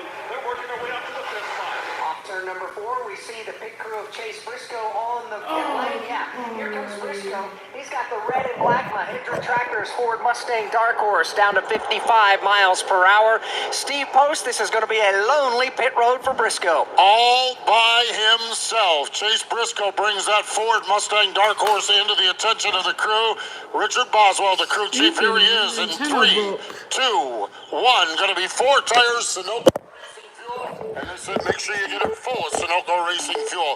Right side tires are completed. Here they come around to the left side. Left side jack is under the car, a pump and a half. Left side tires off. Left side tires on. Chase Briscoe's down and away, but man, he is going to be not only a lonely man on pit road, but a lonely man out on the racetrack as well. Yeah, it won't be long. He'll look in the rear view mirror and he will see a pack of cars closing in a hurry. One thing that will work in his favor here is the race pace right now is not as fast as qualifying speeds. He's full of fuel, doesn't need to save. He can go wide open. I think he can keep the separation to the pack if the pack maintains saving fuel. It's a great point as Chase Briscoe will blend back onto the racetrack by rule off of turn number 2, while the leaders head for Dave Moody. He's about 2/3 of the way down the back stretch as the leaders are midway between 1 and 2, still chasing John Hunter Nemechek. Now the separation is exactly the length of the back straightaway. That's Chase, who you heard just a moment ago. And here comes the pack right now as John Hunter Nemechek will drag them off the end of the Alabama Gang super stretch again with the lead. And he's got a good separation back to Noah Gregson, about 3 car lengths back to Gregson, who is side by side with Chris Buescher to his right elbow on the outside lane. Down low, Anthony Alfredo drops down to bring more people with him there. Yeah, what a show here we're seeing today in the Geico 500, Talladega Super Speedway. Buy a ticket now. The Yellowwood 500 coming your way at Talladega in October. Across the line, lap 92, John Hunter Nemechek continues to pace the field. To show you how easy it is to file a claim with Geico, we hired a scary movie victim. Oh no, a tree fell on my car, and there's only one thing to do. Trip over my own feet and pull myself across the lawn while yelling help at a barely audible volume. Sorry to interrupt, but you filed a claim with Geico, so you've got a designated claims team to help you. This Geico sounds suspiciously reassuring. Are you sure I don't end up getting surprised with an unexpected twist? Just that your Geico team will always be there to keep you updated. No! What is it? Oh, nothing. I just didn't see that coming. Geico. Great service without all the drama. eBay Motors is here for the ride. Go ahead, feel your engine. Admire that perfectly installed exhaust. Your vehicle's moving along this freeway like it was made from fresh installs and a whole lot of love. With eBay Motors, you get over 122 million parts to keep it running. And with eBay Guaranteed Fit, they'll be the perfect fit every time. Plus, at these prices, well, we're burning rubber, not cash. Keep your ride or die alive at ebaymotors.com. Eligible items only. Exclusions apply. 26 to go in stage number 2. John Hunter Nemechek, Noah Gregson, Corey LaJoy, Chris Buescher, and Kyle Larson. That was your top 5 across the line last time by. From Talladega Superspeedway, this is the Motor Racing Network, the voice of NASCAR. Hey racing fans, William Byron here, driver of the number 24 Liberty University Chevy. I'm excited to tell you that Liberty is giving away $74,000 in scholarships. Winners can choose from over 600 online programs of study and join me as a Liberty student. Get your future on track today. Learn more about Liberty University's $74,000 scholarship giveaway at liberty.edu/24. That's liberty.edu/24. Don't miss a moment of the NASCAR season. Chastain drove it and never lifted. Put it against the safer barrier and all the way around the turn. Passes Denny Hamlin. Check out the Motor Racing Network's coverage of the NASCAR Craftsman Truck Series, the NASCAR Xfinity Series, and the NASCAR Cup Series on hundreds of local radio stations around the country. Find your local station by going to MRN.com to catch the excitement of NASCAR on the Motor Racing Network, the voice of NASCAR.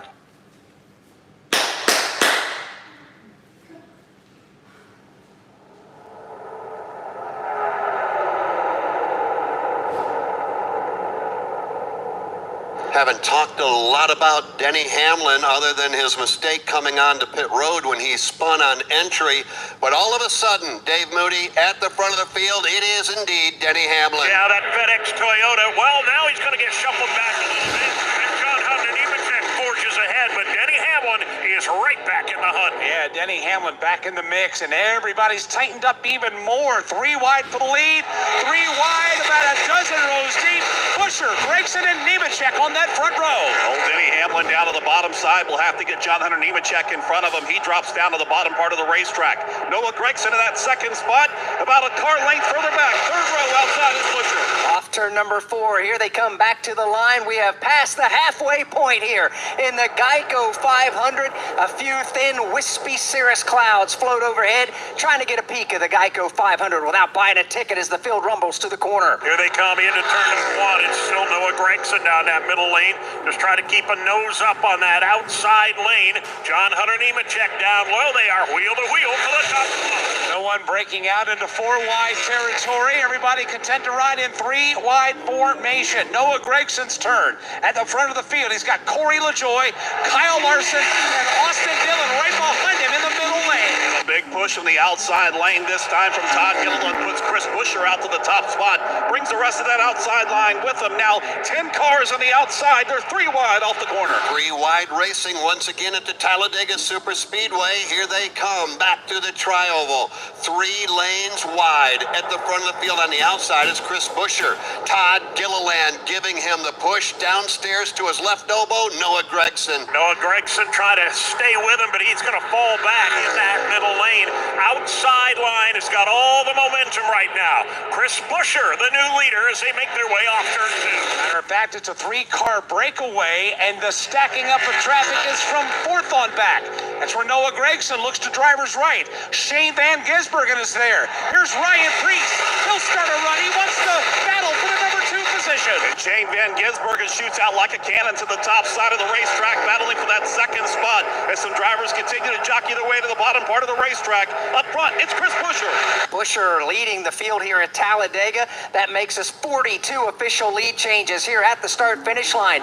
Maybe a 43rd. Outside lane is a rolling, and it's Shane Van Gisbergen to the lead again at Talladega. Van Gisbergen to the high line, takes it upstairs. He's got the lead in that Wendy's sponsored machine. Now he'll slide down the banking all the way to the low lane. He's got Buescher in his rear view.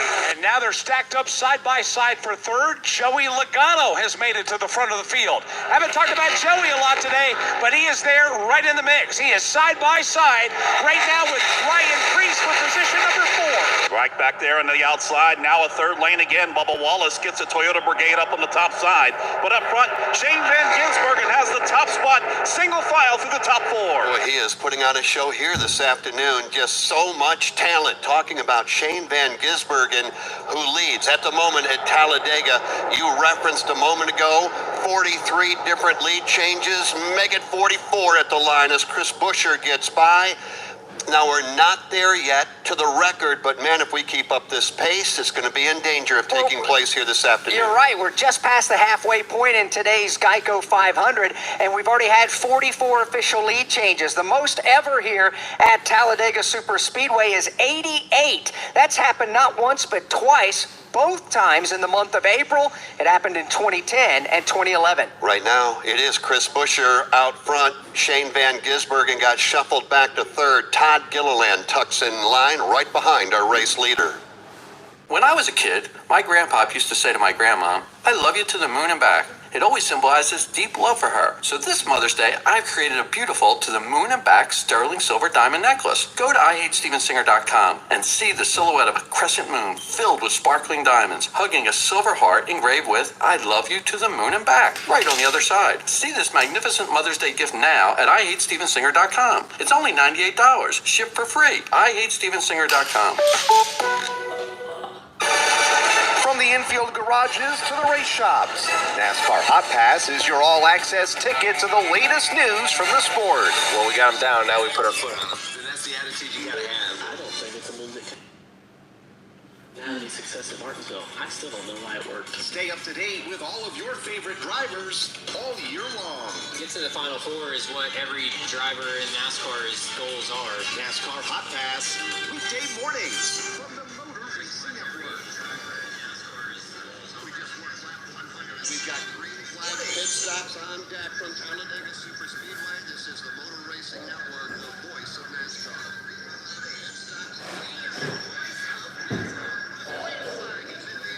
We are underway, the Great American Race. The Motor Racing Network. NASCAR Cup, Xfinity, and Craftsman Truck Series Racing live on your hometown radio station and MRN or NASCAR.com. Martinsville, Talladega, the Chicago Street Course. We have the side-by-side action and last lap passes for the win. Photo finishes. Ryan Blaney will win. The voice of NASCAR, the Motor Racing Network. The year was 1993. The NASCAR Cup Series season kicked off with the Dale and Dale show at the Daytona 500. Dale Jarrett's got the lead. He goes to the inside. Earnhardt's not going to get him. Dale Jarrett is going to win the Daytona 500 by SDP. Earnhardt second. The 1993 NASCAR Cup Series season. All the highs and lows. Relive them all on MRN's exclusive podcast, The 1993 Season. Available on podcast platforms and MRN.com.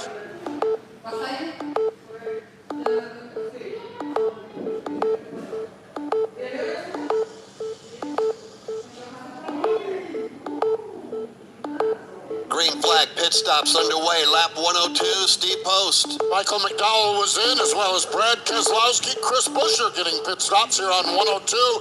Tim Kuhn, it looks like, and looking at the head of pit road, you are getting ready to get busy. More cars are headed your direction. And the sign for William Byron is waving. Here he is. Byron's going to stop. They're going to put that fuel in that Chevrolet. Also in Corey LaJoie, the lap before. I had some Fords in, but more cars are headed to the end of pit road, Steve. Alex Bowman bringing his Chevy Camaro in as well. We got Eric Jones in his Toyota in. Here is Daniel Suarez getting pit service. Ricky Stenhouse Jr. as well on lap 103, Paul Small. And Ross Chastain and Austin Dillon coming in for fuel, Sunoco fuel only as well. And one driver coming in, one lap green. Trouble exiting the pit lane. Corey LaJoie spins on that group of cars that came off of pit road. There is some standing water below the racing surface as they were accelerating, Jeff. Corey LaJoie got in that water. The car looped around on him, and he's been able to grab a gear. Yeah, and he grabs a gear and leaves, but you're right. There's just a couple of puddles of standing water. We call them weepers that seep up through the asphalt. Corey LaJoie trying to go through the gearbox, hits the throttle, loops the car around. He keeps going, but Corey had been running a great day inside the top 10. That's going to cost him. We look up towards the exit of turn number 4 to see if anybody else is ready to come to pit road. Not yet, Alex Hayden. So we've seen some of the Fords in, and most recently that last round that was just exiting off of pit road. Yeah, those cars that are still on the racetrack, Todd Gordon, led by Joey Logano, who is the new race leader, had been saving fuel in the middle of the draft while everybody was backing the pace down. Just how much more can you save in the middle? I think you can get upwards of a mile a gallon, which is going to buy you another.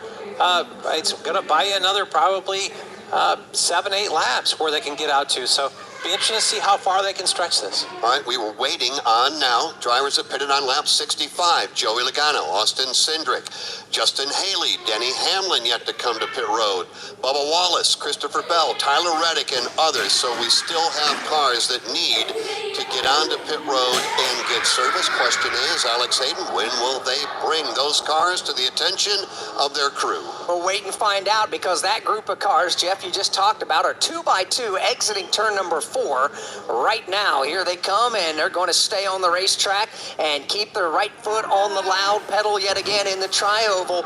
It's Joey Logano on the inside lane. Denny Hamlin goes topside. This lap is going to be led by Denny Hamlin by a fender. We're down to 13 laps to go, Dave, in the stage. And they've got the slower car now of B.J. McLeod that's going to give way in the extreme outside lane. His day has come all apart as the leaders, Logano and Hamlin, go 2x2. And those that have just pitted are exiting turn 4. Right now, Logano is halfway down the back straightaway. Hamlin to his outside. Now, Logano will break free and leave Cindric to race with Hamlin. Cindric down there on the bottom side. Logano gets about a car length out from that side-by-side battle right behind him. Cindric is there. Hamlin on the outside of him. Justin Haley there as well. They will bypass the opening to pit road. They stay on the racetrack and they continue to battle Todd Gordon for the lead. Joey Logano and Denny Hamlin. So as I looked at the lap times, and this is something you look at as a crew chief, this group that's still on the racetrack, they're running right around a 50 flat, 50.0. They were in the 49.90s, 50.0s. The group that's already pitted, they're running 50.40s. So when you look at this, we're still faster than them. I'm going to continue to stay out here because then I'm making time on those guys. When I cycle, hopefully I cycle back out in front of them. As they make their way down the Alabama Gang super stretch, Denny Hamlin, Joey Logano battle for the lead. In the outside lane with Denny Hamlin, that is the Joe Gibbs Racing Brigade back there. Christopher Bell. It is Martin Truex Jr. It is Ty Gibbs. They're all lined up on that outside with the Toyotas. Up front is Joey Logano with his teammate behind him. And 12 laps to go in the stage. And again, they stay on the racetrack. We're talking about Logano, Hamlin, Cindric, Bell, Haley, Truex, Bubba Wallace, Tyler Reddick, Ty Gibbs, Ryan Blaney, John Hunter Nemechek, and Josh Berry. Dave, those are the cars that still need Sunoco fuel. Yeah, some interesting manufacturer mixes as well. A handful of Fords trying to work together. Logano, Blaney, and a handful of Chevrolets trying to keep them from doing so. Field continues to go under green. There'll be 11 laps to go here in stage number 2 with Joey Logano, currently the race leader. He's our 18th driver to take his turn at the top of the leaderboard. When you switch and save with Progressive, you can use that money towards scoring courtside seats for your favorite team. Progressive cannot guarantee that you can score courtside seats. Drivers who switch and save with Progressive could save hundreds on average, but courtside seats can be astronomical. Maybe if your team plays in a smaller market, you can swing it even. Still, it's unlikely. Maybe 4th row, which are still incredible seats that you'll enjoy greatly. Savings possible. Courtside, long shot. Switch and see if you can save at Progressive.com. Progressive Casualty Insurance and affiliates not available in all states. Progressive cannot guarantee that someone really tall will not sit in front of you at the game, rendering your excellent seats just okay. Looking for motorsports coverage you can't find anywhere else? Look no further than the Motor Racing Network's lineup of weekly podcasts. NASCAR news and interviews on NASCAR Live and NASCAR Live Wide Open. NASCAR Cup Series Insight on Crew Call. NASCAR Grassroots Racing News and Talk on NASCAR Coast to Coast. And Sprint Car Talk on Wing Nation. All these and more available on podcast platforms and MRN.com. That lead draft that's running by themselves on the racetrack has gone from 2 by 2 to complete single file at the bottom of the racetrack. Oh, near problem here. Corey LaJoie made contact with a car here just past the start-finish line. It looked like that was the Zane Smith car. They bounced off of each other. LaJoie went all the way down to the flat of the racetrack, was able to get the car back up on the racing surface. So we'll see if they can maintain pace out there. But the lead draft, single file, Jeff, right at the bottom of the track, and that normally tells us what's about to happen. Yeah, they're going to come to pit road here momentarily. They work right down on the bottom of the racetrack, exit off turn number 4. We're talking again about Hamlin, Bell, Logano, Cindric, and indeed, here they come. Downshifting now on the brakes from 190 miles an hour, Kim Kuhn, to 50 when they get to you. And Hamlin keeps it straight for this set of green flag stops. He is in the box, but he's got to back up because he went past his green box. So a second error on pit road under. Martin Truex Jr. also in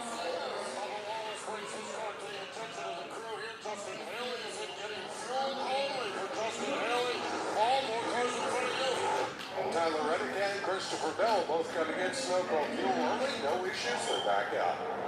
They stay, hopefully at 55 miles an hour. This is the second pit stop. Denny Hamlin has made a mistake on first-time spinning as he got a little bit into some moisture on the apron of the track on the first pit stop. We look up on Team Penske cars that were staying on the track, led by Joey Logano. It's a stampede of Ford Mustangs in the form of Team Penske. Here's Joey Logano, gas and go. He is already done as his teammates head down to the other end of pit road. Steve Post. Yes, waiting down here for Austin Cindric to come in, and it's going to be a quick gas and go for Cindric. Here he is. Plug the fuel can in. Sunoco Racing Fuel.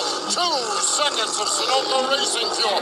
Paul, a couple of other Fords were in front of you, including Ryan Blaney, and it was about 2 seconds of fuel in the tank for Ryan before he rolled out. Got a couple of drivers busted for speeding. One of them, Christopher Bell. The other one, Ryan Blaney. Both of those drivers busted too fast on pit road. 7 laps to go in the stage. When we come back from Talladega Superspeedway, this is the Motor Racing Network, the voice of NASCAR. Calling all nonprofit organizations. The NASCAR Day Giveathon is back for 2024. What's that, you ask? It's a national campaign to help nonprofit organizations raise funds to support their local missions. By signing up for the Giveathon, you gain access to a national marketing campaign to build visibility and donations for your nonprofit at no cost to you. And as a bonus, special incentives and prizes will be announced along the way to help you maximize your efforts. Visit NASCARDayGiveathon.org to sign up today. This is Steve Post. If you love sprint cars, you'll love Wing Nation. All the latest sprint car news and interviews from the stars of sprint car racing from around the country. Join Ashley Strumming, Aaron Evernham, and me every Tuesday on Motor Racing Networks and Wing Nation's Facebook pages. We go live with the weekend's winners and newsmakers from around the country. You can also find the podcast of all past shows on YouTube or subscribe to the podcast on any of your favorite podcast providers. Wing Nation, all sprint cars, all the time.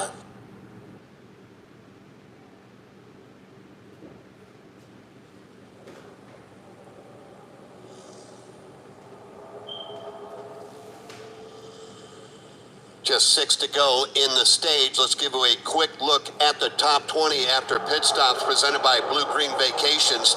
Blue Green Vacations, the official vacation ownership provider of NASCAR, invites you to believe in the power of vacation. With Blue Green, you can create a lifetime of memories and our collection of unique, locally inspired resorts and enjoy exclusive access to VIP NASCAR experiences. So start your vacation journey today at BlueGreenVacations.com. With 6 to go in the stage, Chris Buescher, the race leader. Ryan Preece is second. Joey Logano goes third, and Austin Cindric fourth. Fifth is Noah Gragson. William Byron is sixth. Austin Dillon seventh. Eric Jones is eighth. Kyle Larson ninth, and Bubba Wallace is 10th. And the rest of the top 20, Tyler Reddick, Martin Truex Jr., Ross Chastain 13th, Ricky Stenhouse Jr. and Ty Gibbs 14-15. Then Chase Elliott, Daniel Suarez, Daniel Hemrick, Michael McDowell and Brad Keselowski, that is your top 20. 5 laps to go. Ryan Blaney served his pass-through penalty for the speeding infraction that he got busted for. And with just the 5 laps to go and the pace that they're running, looks like Ryan Blaney will indeed, Todd, be able to hang on to the lead lap here. Yeah, that'll keep him on the end of the lead lap, but he's lost the track position. We'll see where it goes when they come for the cycle at the end of stage 2. And Jason Toy, they go rocketing off the end of the back straightaway and climb the banking in 3. It's been a great run for some Fords up in the front. It's Joey Logano on the bottom side. His teammate Austin Cindric right behind him up top. Chris Buescher is up there along with Ryan Preece side by side. They are beginning to bunch up 2 by 2 now in this lead draft in the Tri-Oval. We're 4 laps away from earning points in the top 10 when stage number 2 comes to an end. Logano by a fender leads this lap, but here comes Chris Buescher. Third row are beginning to organize further back with some front row motorsports Fords, but they don't have the numbers or the speed right now. From the pack, it's Logano on the inside. Here comes Chris Buescher. All Ford up front. You got Logano. You got Buescher. Logano on the bottom of the racetrack. Buescher up top. Double wide formation now. Everybody with drafting help. Meaning Logano and Buescher with everybody lined up behind them. Those Mustang dark horses are out there running now with Joey Logano on the bottom side, continuing to hunt that yellow line to driver's left. To his right, it's Chris Buescher. Give the advantage by 1 car length to Logano. The Ford Mustangs at the front of the field. Logano, double yellow line. That's where his left side tires are. To his outside, that would be Chris Buescher. You've got Austin Cindric right there, Ryan Preece, Noah Gregson, and Austin Dillon. Here they come, stampeding into the banking of turn number 1. And again, it's still side by side. Joey Logano digging hard on the bottom of the racetrack, but Chris Buescher's got the advantage. He breaks right into the open air. Yeah, Chris Buescher's going to break free with the lead all by himself. He's going to bring Ryan Preece along for the ride as well. That is until Logano gets another shove from Cindric, and now Logano will go back to the lead. Huge push there, and it's going to take Austin Cindric with him. Also, here comes Austin Dillon in that 3rd spot. He's all over the back deck lid of Austin Cindric. It's single file through the top 5 on 4. Kyle Larson from the 4th spot doesn't want any business of that. He wants a 2nd lane, and he wants to go to the front of the field. He'll lead the outside charge now with Tyler Reddick, Chris Buescher, Ryan Preece, and they begin to stack up and chug towards the top. Kyle Larson trying to wave everybody up onto the back bumper. He's up into a side-by-side battle for position number 3. That's with Austin Dillon. Still trying to rally up the momentum up high. Kyle Larson a little bit wide coming out of 2, but he's got Tyler Reddick right behind him. Logano continues to lead. He's in front all by himself. Here's Logano, tries to throw the block. Oh, he can't. Here comes Kyle Larson, powering to the outside. Gets that power move to the outside, but Logano rebounds on the bottom side. They are even through turns 3 and 4. Up front, the Ford on the bottom, Chevrolet on the top. Side by...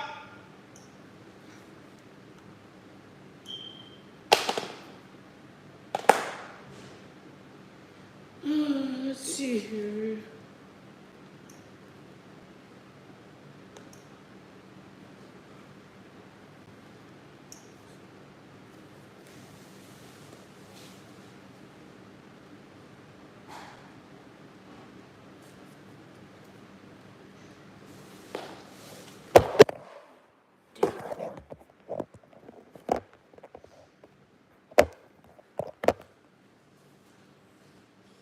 To go to stage 2.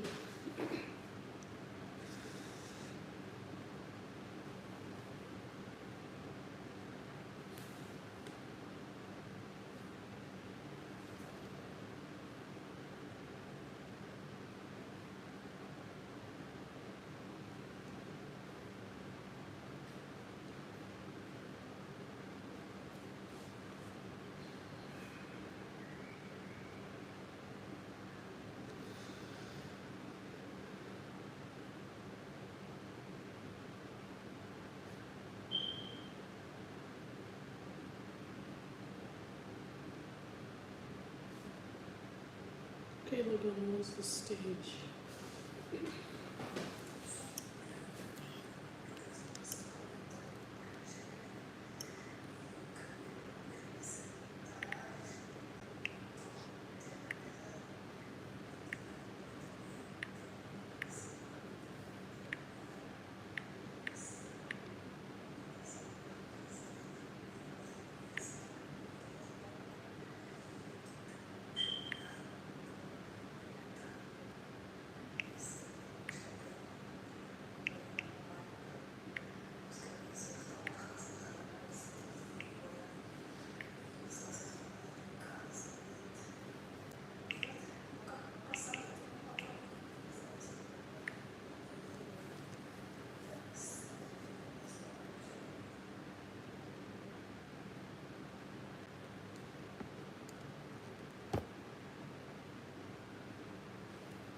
I never planned any of this to start with, right from the very beginning.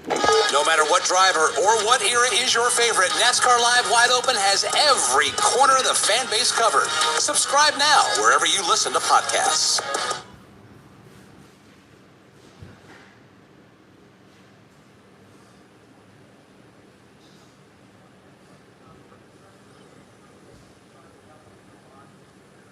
Welcome back to Talladega Superspeedway. Pit lane remains closed for the moment.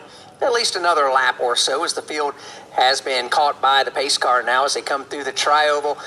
What a race we've seen so far. Todd Gordon down to 66 laps to go. Strategy-wise, do you expect them to go ahead and come in now, change tires, put as much fuel in as you can, and then from there on out, what are you looking for? Yeah, it's going to be 4 tires and pack it full of fuel from here. This will be a little bit longer run than stage 1 or stage 2.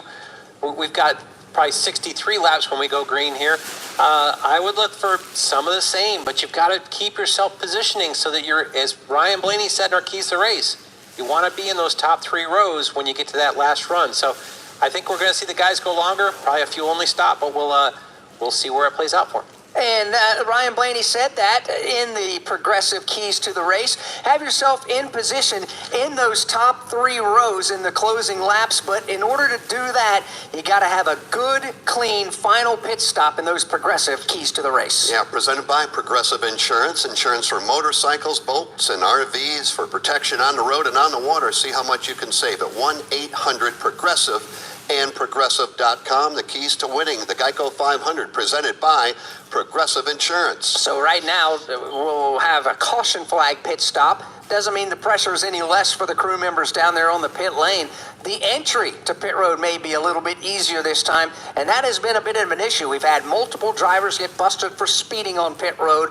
Denny Hamlin spun coming to pit lane his first time of the afternoon. Then he drove through his pit box on another opportunity. So got to have some clean stops here for everybody in the field. Yeah, indeed. And the athletes down on pit road ready to go to work. They haven't had a lot to do other than those green flag stops, and that's when the pressure's on. But like you said, Alex, the pressure's on now. Get your car on and off of pit road. You don't want to give up a spot. You want to hold it or pick up a spot for Logano, Cindric, Larson, Dillon, Chastain, and others. Joey Logano at the front of the field. It will be lap 123, and Joey is going to bring the field down off the banking of 4 onto the apron and onto pit road. Race leader Joey Logano is in. And stage 2 winner Logano comes to a stop in his box under the watch of crew chief Paul Wolf. The crew on the right side. They'll run to the left. It'll be a pump with a jack. Left side tires on. 4 fresh Goodyear tires, Sunoco fuel. As Denny Hamlin having an issue coming on the pit road, just a little bit slow. Looks like he was waiting for Logano to finish up his stop before getting into his box. More cars headed your way, Steve Post. Booty Barker, crew chief for Bubba Wallace, said take no risk, no speeding penalties, just do a good solid 4-tire stop. That's what they're doing. Alex Bowman is in, Eric Jones is in the race off pit road. Joey Logano wins it over Ryan Blaney. There goes Kyle Larson, Ross Chastain, and Austin Dillon. Michael McDowell, 4 tires and fuel, and more cars in front of you, Paul. And the first 2 off this section of pit road were the 2 Hendrick teammates right next to each other. Chase Elliott and Kyle Larson. Carson Hocevar still on pit road. They're having an issue with that Ziegler machine, and there is no hurry right now, so this could be terminal. So a tough break there for those drivers, and those teams will follow up there with Paul Small when we come back here, as we've got 65 laps to go. Now Martha Stewart for Skechers. When I make a dish or embark on a craft project, I always use the finest, most fabulous ingredients and materials. Which is why, when it comes to footwear, I love Skechers. Because Skechers is the comfort technology company and uses the most luxurious, innovative materials and designs to make wondrously comfortable footwear. It's exactly the way I'd make shoes. They've meticulously designed stylish footwear with all the fits and features you want. They have fits like wide fit, relaxed fit, stretch fit, arch fit, and more. Plus, they have luxurious features including Skechers' world-famous air-cooled memory foam. It's like walking on a cool side of the pillow all day long.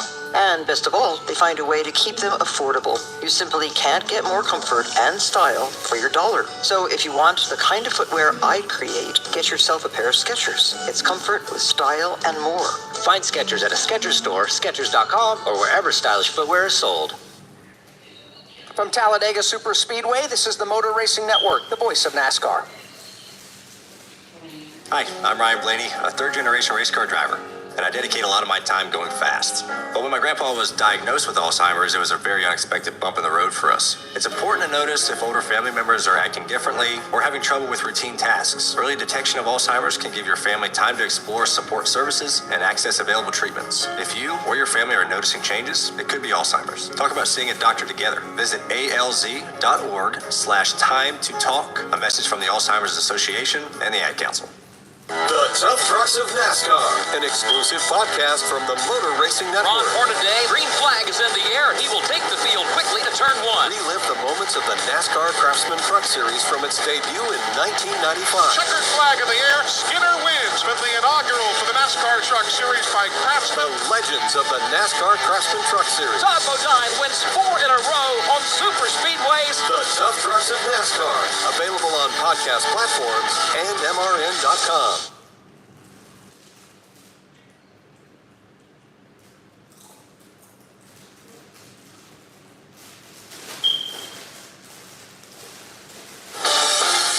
Motor Racing Network's coverage from Talladega Superspeedway is brought to you by GEICO. GEICO's mobile app has 24/7 claim service and on-the-go policy info. It's easy to GEICO.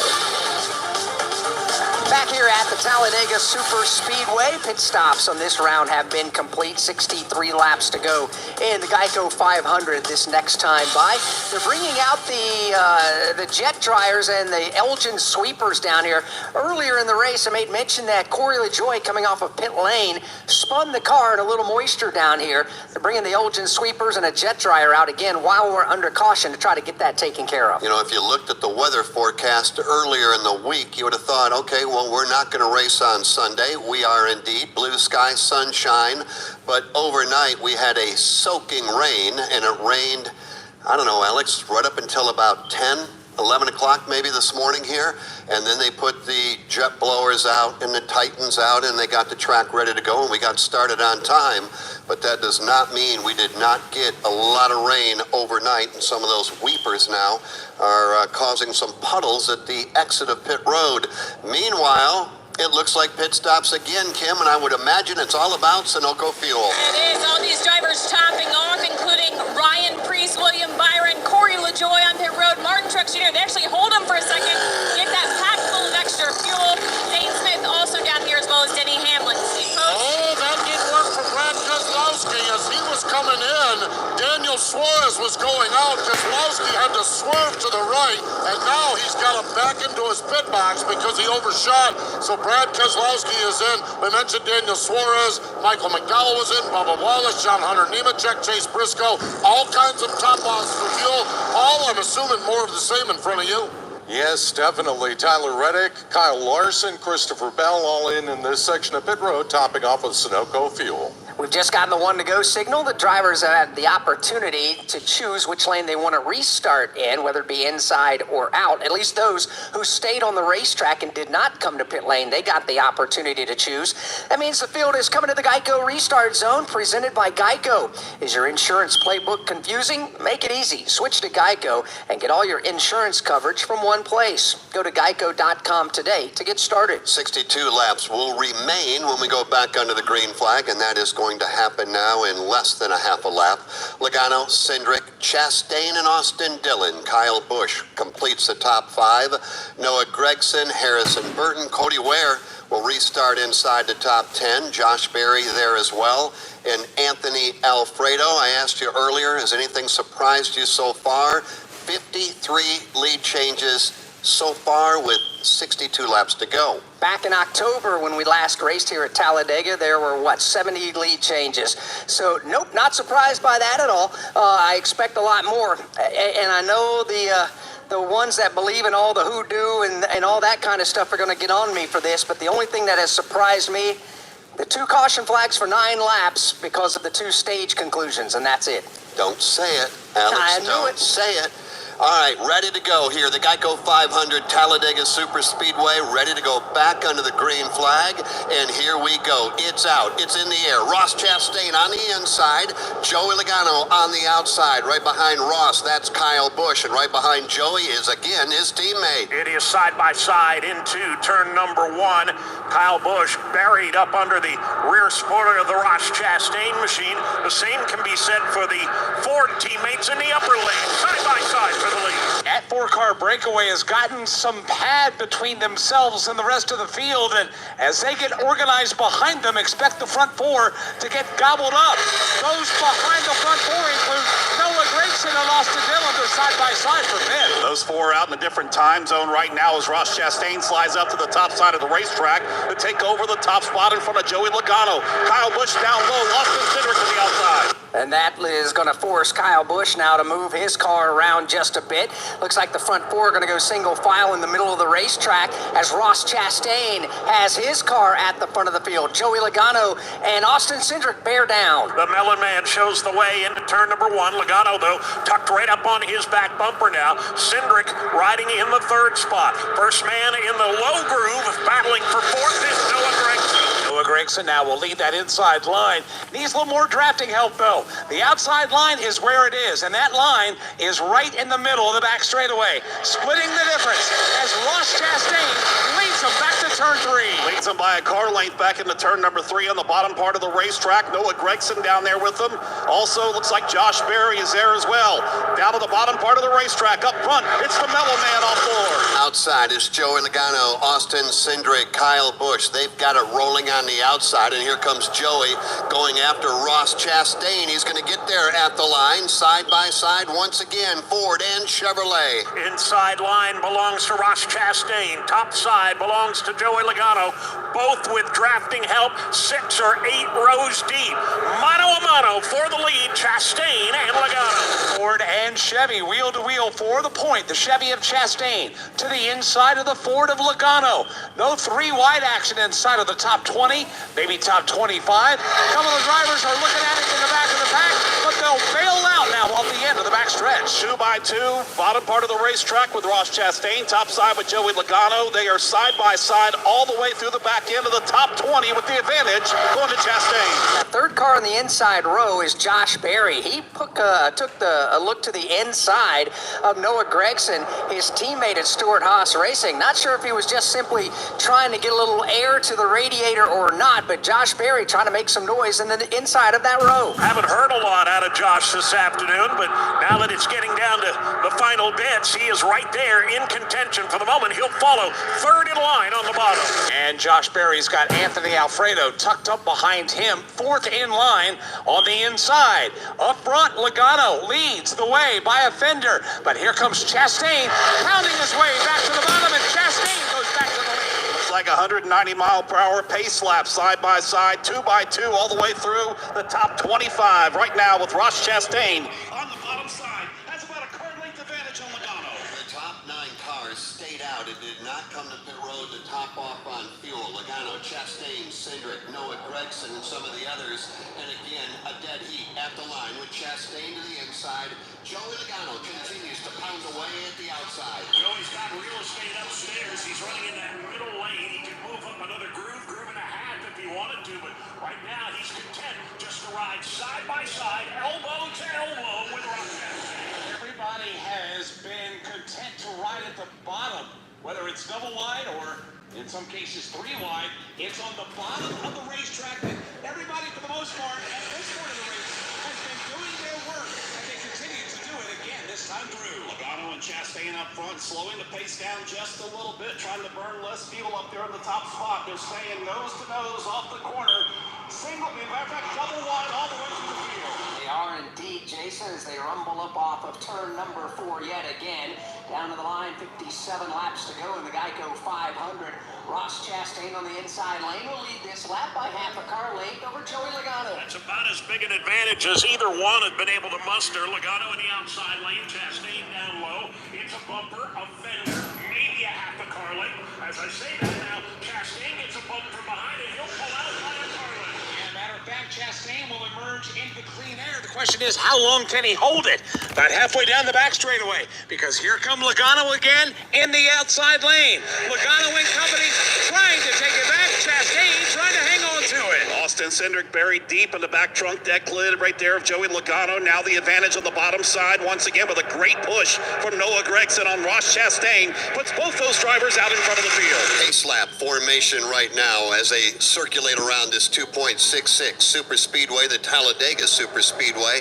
We know they've got to come to pit road one more time for sure, Todd Gordon. So as we get down now, 56 laps to go, what is your strategy now, perhaps before you come to pit road for the last time? I'm still trying to be efficient here. I'm trying to take care of my fuel supply, give myself, especially if I'm one of those Ford teams, because I felt like, I say Ford, but there was a group of them. Denny Hamlin was included with it, Martin Truex Jr.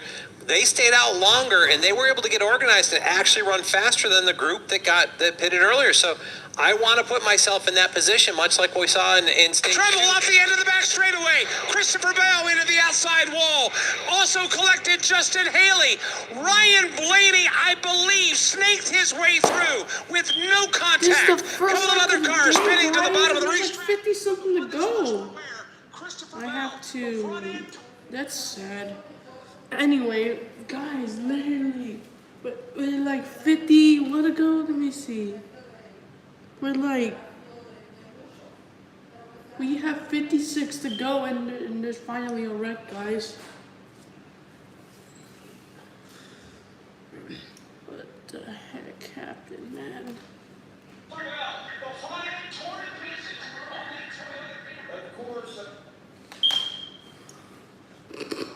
No, not Christopher Bell.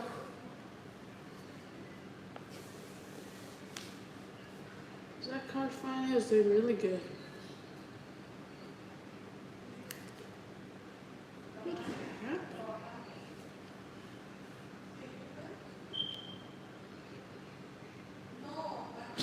happened? Did they stack up or something? Oh.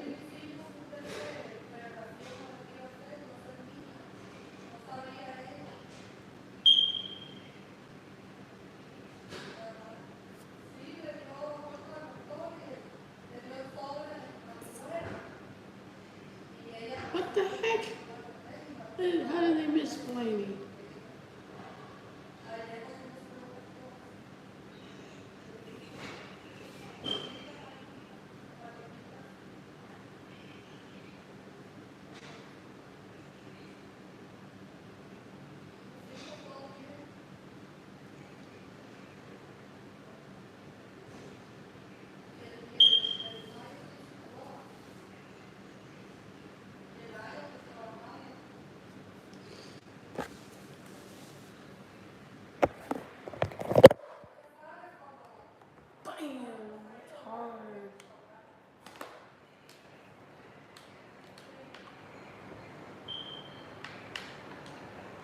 Get this shit back on.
pieces on that Toyota Camry as it sits to the inside at turn 3. Puts us under caution for the third time in today's GEICO 500.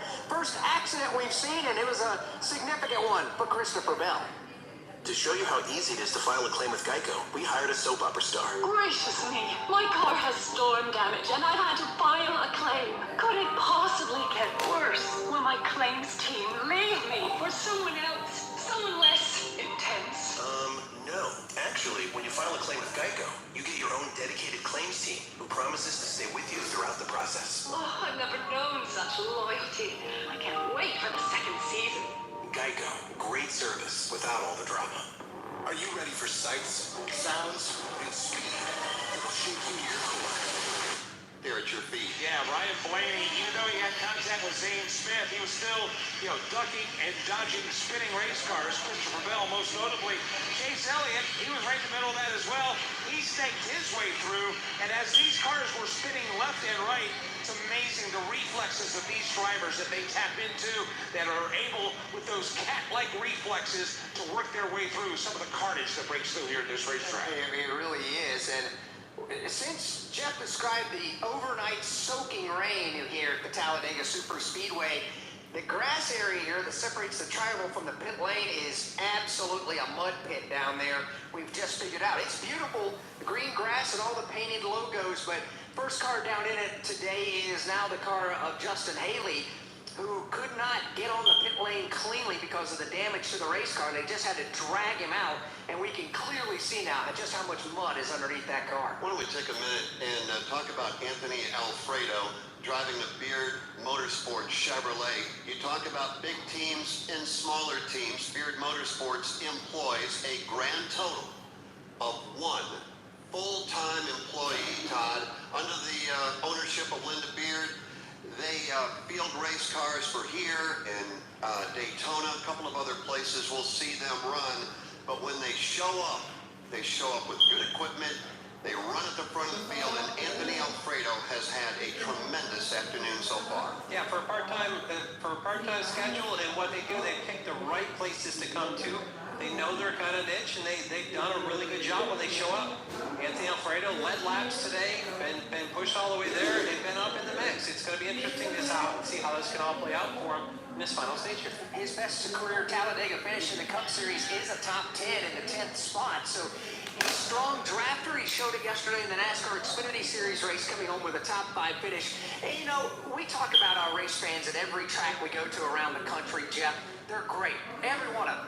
The fans at Talladega are just a little bit different, aren't they?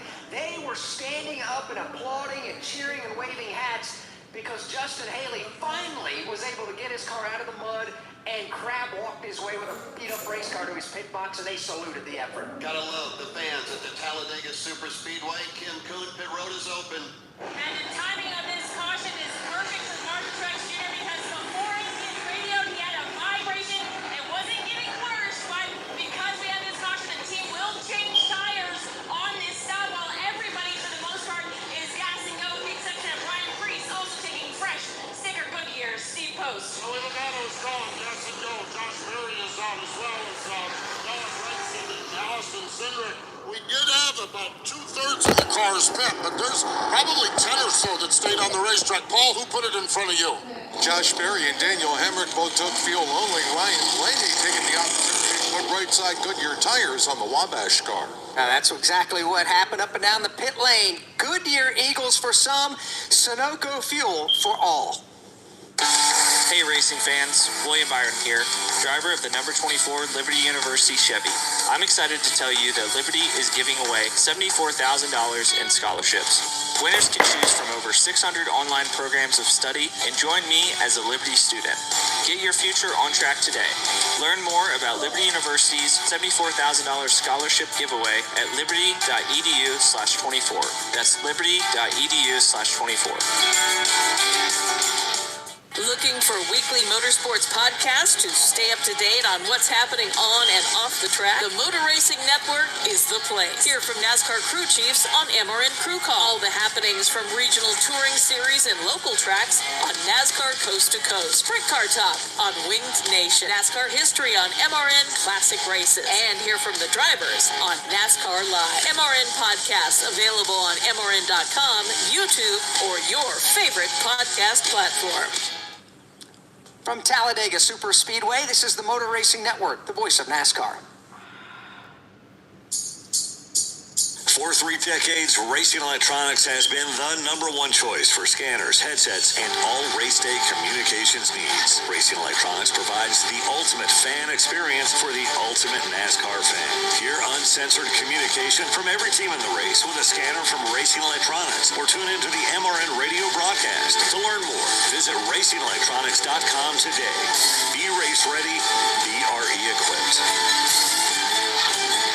Give us a follow. The Motor Racing Network is on Facebook, X, YouTube, and Instagram. We've got links to all our podcasts, MRN Radio Race broadcasts, and NASCAR news and information. Video podcasts on MRN's YouTube and Facebook. On X, use the hashtag AskMRN to connect with us and our award-winning race announcer. Give us a like, post a comment, share a podcast. Just search for MRN Radio.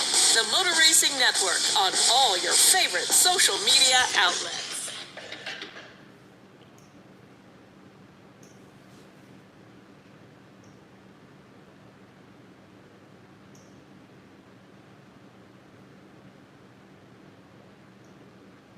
Back at the Talladega Superspeedway, 51 laps to go. There'll be 50 to go next time by.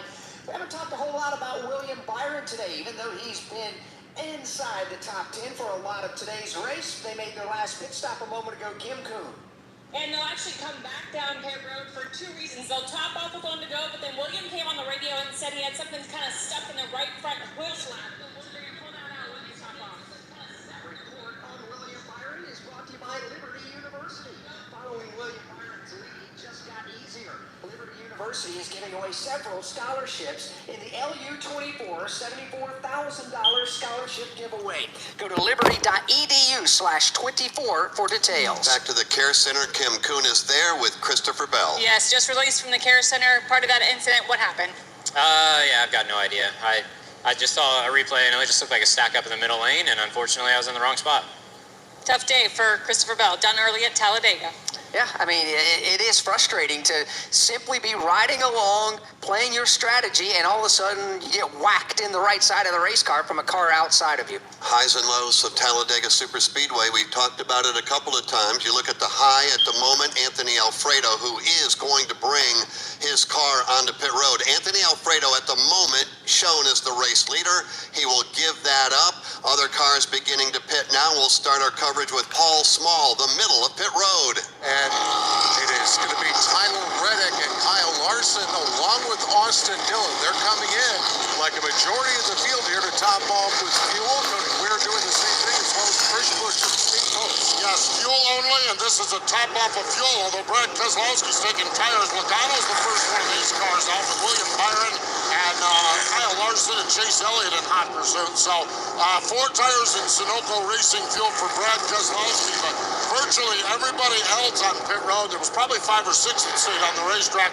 Virtually everyone is topping it off. Todd Gordon just described the strategy here. We are right at 50 laps to the end of the advertised business. Hang on, the calculators are burning up down here trying to calculate fuel mileage to see who can make it to the end of this one. Yeah, as it looked like, we had a handful of cars, maybe 5 or 6 that actually stayed out. And all of these guys that pitted here, as we saw in the last restart, we're going to have maybe a couple rows that double up, and then they all, because they came to pit road, as we came to one to go with pit road closed, they have to go to the tail end of the longest line. So we're going to have a very long, I believe, inside line here. So, Todd, we've seen a couple of times today, even though they've been 2 and 3 wide, the pace slow down just a smidge to save fuel. With right now 50 to go, there'll be 49 to go next time by when we take the green flag. Do you expect the pace to be slow, or do you expect them to say, okay, it's time to go? No, I expect it to be slow. We're here at 50 to go. I feel like the fuel window is probably, if you're wide open, is probably in the 40 to 42 lap range. We're about 8 laps outside of that. If we can save that mile a gallon, then we can maybe get there. I think you're going to see a lot of guys that are outside their windows but trying to save where they can make it to that point. 60 lead changes so far at the start-finish line. 49 laps to go. Joey Logano has led the most laps here this afternoon at 22. John Hunter Nemechek at 20. Martin Truex Jr. at 16, same for Austin Cindric. As we get ready to go here, the Talladega Superspeedway, the GEICO 500, the field now working through the tri-oval, and they'll be looking for the green flag. There's only 3 rows of 2x2 because everybody else came to pit lane, and by rule, you forfeit your opportunity to choose what lane you want to restart in. So they're off through the gearbox to turn 1. A very odd formation as they hit turn number 1. Now they'll begin branching out a little bit further back. Cindric, first one to jump out of line. He's going to go to the outside lane and become the 7th man in that draft. Up front, both of the Overstock.com Stewart Haas Chevrolet. That will be Noah Gregson to the inside of Josh Berry. Basically, there is a Stewart Haas Racing blockade at the front of the field. No one trying to pierce it just yet. Double wide formation back to the corner. Candy apple red Fords right there side by side of it. Right behind them, it is on the top side. We have got other drivers working their way through the top side in that 3rd lane, popping out with Daniel Hemrick. Ross Chastain was up there. Michael McDowell is up there. So is Daniel Hemrick. Meanwhile, at the front of the field, teammates going at it. A couple of Ford Mustangs on the inside. Josh Berry to his outside. That's Noah Gregson. We are overstocked on Overstock.com in the front row. It is Gregson running, Josh Berry running down on the bottom of the racetrack. Noah Gregson on the outside of the racetrack. Here comes lane 3. Daniel Hemrick on the charge. And that 3rd lane is inching forward. Shane Van Gisbergen in that outside line. It'll draw even. Hemrick gets a fender out in front. Hendrick goes to the lead. You've also got Ross Chastain there as well. Chastain giving a big old push to Daniel Hemrick, working away on the top side. Right behind him, Joey Logano. The front 2 have been able to jump out in front of 3 wide for 3rd on back. Yeah, Michael McDowell leads that outside lane, trying to get up towards the number 2 position as McDowell has 2 cars lined up behind him in Austin Dillon and Daniel Suarez. They're up to 3rd. They're up to side by side for 2nd and looking for the lead. Climbing the ladder 1 rung at a time. Here comes Michael McDowell, the pole sitter. Gets a big old side draft off Ross Chastain. Chastain continues to run the middle groove. They're all chasing Daniel Hemrick. Daniel Hemrick running for his life right now. Started in the middle, changes lanes, pulls to the bottom. He'll throw the block there, but here comes the outside line. Michael McDowell gets a shove from Austin Dillon. Now it's Michael McDowell powering to the lead. Michael McDowell gets punted way out into the lead. He'll drop down to the bottom part of the racetrack, has a car length separation back to Daniel Hemrick. Those front 2 by themselves, 3 wide from 4th on back. The driver that led the field to the green flag 142 laps ago is back out front at Talladega, and that is Michael McDowell. He will lead the field across the line. Daniel Hemrick in tow, and behind them again, they go 3 wide. 3 wide for 2nd, 3rd, 4th, all the way to the top of the banking goes the Austin Dillon machine. Ross Chastain is there in the middle. Josh Berry on the bottom. That's the battle for 3rd. They will stay in that 3 wide formation. 3 very distinct lanes of racing. Race leader Michael McDowell will opt to choose the one down low. Daniel Hemrick does as well. Hemrick gets a bump draft from Josh Berry, but hangs on to it off the end of the backstretch. Austin Dillon making a big run, slides down to the middle lane, but now it's Michael McDowell. He slides up into the middle lane. He will lead him off by himself off of turn 4, side by side for 2nd on back. Michael McDowell opens up 3 car links now on the rest of the field. He does not look like he's interested at all in saving any kind of fuel. He's going to try to push the button. Outside lane is rolling. It's led by Daniel Suarez. Now, the problem with a big gap like that for Michael McDowell is that the field gathers you up in a hurry. He continues to ride with the lead. Suarez, though, has closed up now, right on his back bumper. Down low, here comes Hemrick. Hemrick and Suarez side by side for 2nd. They are 3 wide for the 3rd position. Make that the 4th position on back. McDowell up front will change lanes. He'll block the advances in the middle, and they are locked up for position behind him. Michael McDowell all by himself out there with the purple Tootsie's car, that Chevrolet for Daniel Hemrick, and actually for Daniel Suarez in that 2nd spot, along with Daniel Hemrick and Josh Berry. 8 rows deep, Three Wide Racing as they come back through the tri-oval. Michael McDowell by himself out front, right behind Daniel Hemrick. Behind him, Josh Berry. In the middle, that is Daniel Suarez with a Ford all the way up against the outside safer barrier. Up next to that outside wall, he runs about a foot off the safer barrier, just trying to creep up and make some ground on Michael McDowell, who's done a pretty good job, Mike Bagley, of holding a whole 3 lanes. He's done a successful job up to this point, but he's got some new customers that are knocking at the door right now. Outside line, now led by Alex Bowman. Here you got Todd Gilliland out there. Brad Keselowski, Kyle Busch up in that mix as well. That line really starting to form, make it 5-6 cars on that outside lane trying to give chase. They'll fall back a little bit. Michael McDowell with a car length and a half in front of that side-by-side battle for second.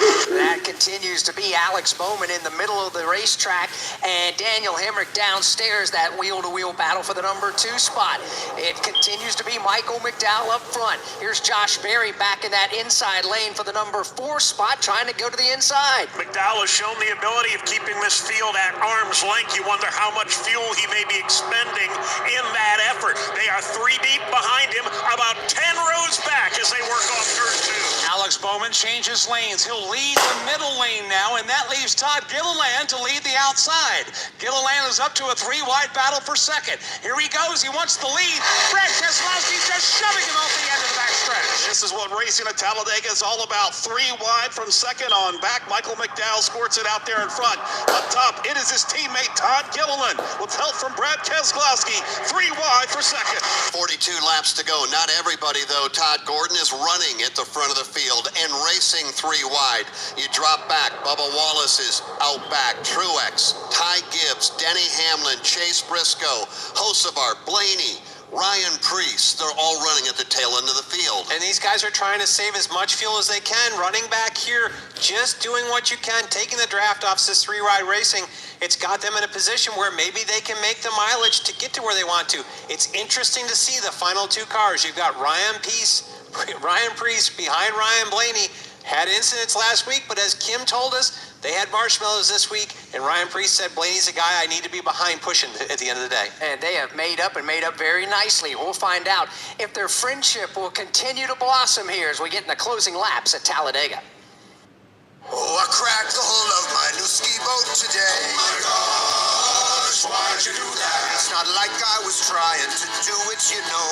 Sorry, that's rough. My bad road. Did anyone witness this epic fail? Yes, there's videos galore, and now I'm a meme. Accidents don't just happen in sea shanties, so Progressive Boat Insurance has you covered. Take as little as 4 minutes to see what you can save at Progressive.com. Progressive Casualty Insurance Company and affiliates, covered subject to policy terms and not available for all boats or in all situations. Do you have an unused car, truck, motorcycle, boat, or RV taking up space? Put it to good use by donating it to the NASCAR Foundation. Proceeds help fund medical resources for children in our racing community. Your wheels can heal. Call 844-NASCAR-9 and we'll come tow away your vehicle for free. The process is quick and your gift is tax deductible. Call 844-NASCAR-9 to donate your vehicle to the NASCAR Foundation today. Your donation will help our children survive and thrive. Michael McDowell continues to show the way. Todd Gilliland is second. Brad Keselowski third. Kyle Busch is fourth. And Cody Ware rounds out the top 5. 40 laps to go in the GEICO 500 from Talladega Superspeedway. This is the Motor Racing Network, the voice of NASCAR. Buckle up and hang on. This is going to be a good one. Fans of Kansas Speedway know how to have a good time. One that celebrates fantastic finishes and family-friendly facilities. Trading paint. We got beauty and tailgating tradition. Burnouts, beer, and barbecue. Oh, it'll for sure be a good time, and you are all invited. NASCAR Weekend at Kansas Speedway, May 4th and 5th. Get your tickets now at KansasSpeedway.com. Jeff Gordon wins the Daytona 500. Jeff Gordon's rise to one of NASCAR's all-time greatest drivers was one like no other. Relive Jeff Gordon's journey to the NASCAR Hall of Fame with the exclusive MRN podcast, Jeff Gordon, A Colorful Career. 93 Cup Series wins, 4 Cup Series championships, and 3 Daytona 500 wins. A career rivaled by few others. Check out MRN's Jeff Gordon, A Colorful Career on podcast platforms and MRN.com.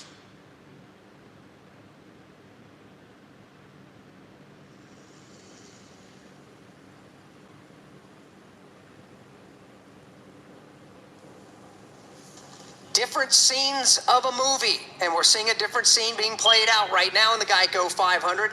The overwhelming majority of the lead draft has migrated to the outside lane, single file up against the safer barrier, and for good reason. The race leader is Michael McDowell. For more on what's going on, here's Steve Post. Now, Michael McDowell is out here setting the pace, and we've talked about this for the entire broadcast. Fuel saving, save fuel. They have told him 3 or 4 times, you need to save us a little bit more fuel. 2 or 3 laps later, you need to save us a little bit more fuel. Now, Michael's a veteran, and Michael has a pretty good skill set at that, but there is some concern out here leading about saving fuel for Michael McDowell, so we'll have to see how this plays out. Right now, Michael McDowell is leading the field up into turn number 3. He's got his teammate, Todd Gilliland right behind. Then Brad Keselowski, Kyle Busch, and Cody Ware. Cody Ware right now running in position number 5, 37 laps to go. Right now, let's pause. 10 seconds for station identification on the Motor Racing Network.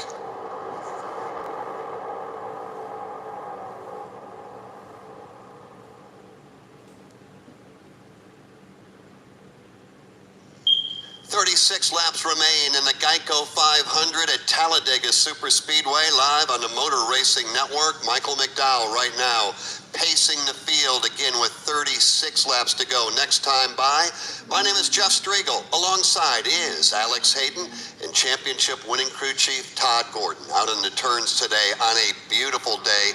Not a cloud in the sky. Blue sky, sunshine. Dave Moody, Mike Bagley, and Jason Toy. On pit road, Steve Post, Paul Small, and Kim Kuhn. 36 laps to go in the Geico 500 this time by, and while they're settling things down, oh, here's some cars coming off the racetrack and coming to pit lane right now with 36 laps to go. Kim Kuhn. Including Martin Truex Jr. and teammate Denny Hamlin. They're going to do gas and goes. Truex will take a tear off, just making sure they've got enough fuel to make it to the end. Steve Post, cars in front of you. Yes, there's Bubba Wallace in, getting fuel only. Eric Jones, fuel only. John Hunter Nemechek is not in. So the Toyota Brigade does not believe they could have made it to the end of that one, and they are now topping it off with fuel here. Paul, were any of those cars in front of you? Only one car, Tyler Reddick, coming down to top off. It looks like he got about 2 seconds of fuel in that car. And this is a decision that Toyota going to Legacy Motor Club and bringing them into the fold, this got them enough cars. They're out here now in a line. They're committed to themselves. This was the Toyota play. And you've got 7 cars out here in this line to group together.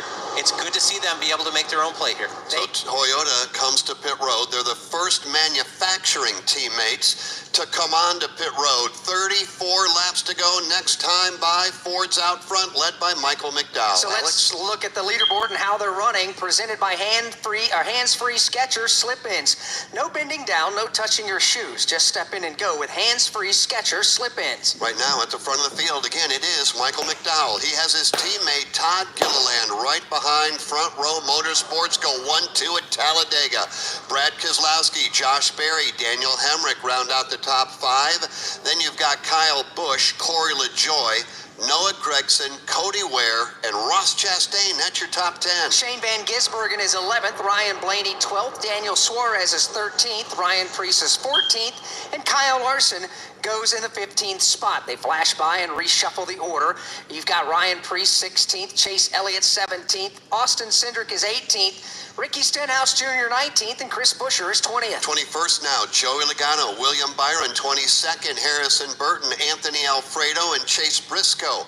That's your top 25. Then it's Austin Dillon, Carson Hocevar, Tyler Reddick, Eric Jones, and Bubba Wallace. That's a group, Alex, of some of those cars that were just on pit road. Including 31st place runner John Hunter Nemechek, Martin Truex Jr. in 32nd, Denny Hamlin is 33rd, Ty Gibbs is 34th, 35th is Zane Smith, 36th is BJ McLeod, Justin Haley 37th, and the only car out of the race after the crash in 38th, Christopher Bell. 33 laps to go. We just saw the Toyotas come onto pit road. Kim, does that change the strategy for all all of the other race teams? Well, it might. It's put teams in a flurry trying to figure out what they should do. In fact, Randall Burnett came on as we have a crash. Trouble coming off of turn number 3. It's that Toyota Brigade got together. Denny Hamlin hard into the wall. Also into the wall. We have got, looks like it is Bubba Wallace. Eric Jones also in there too. Jones down to the bottom part of the racetrack in the grass, but heavy contact. Not sure what broke loose in there, but also damage to John Hunter Nemechek. Most of the Toyotas wiped out coming off 3. And they were running single file by themselves after the pit stop in a completely single file. What happened? That's...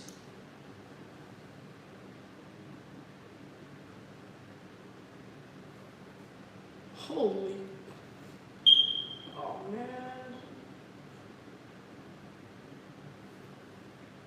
What was that card? Haha, that's what a book deserves.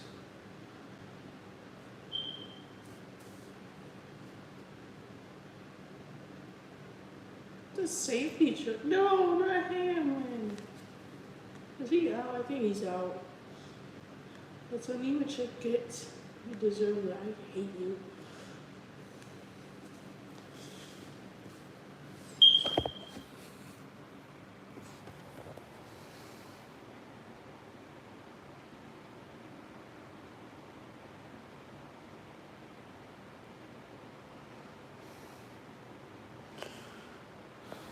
Robo's day is done.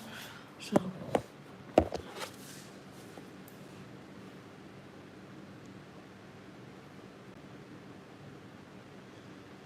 32 laps to go. So, oh, is Nemechek done? I think he's not done. Oh, Bubba is done. Let's see what happened here. So,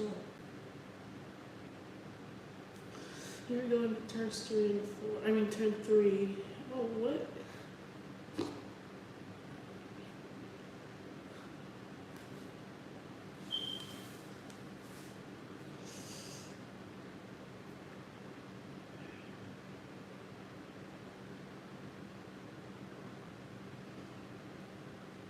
Oh, that's hard.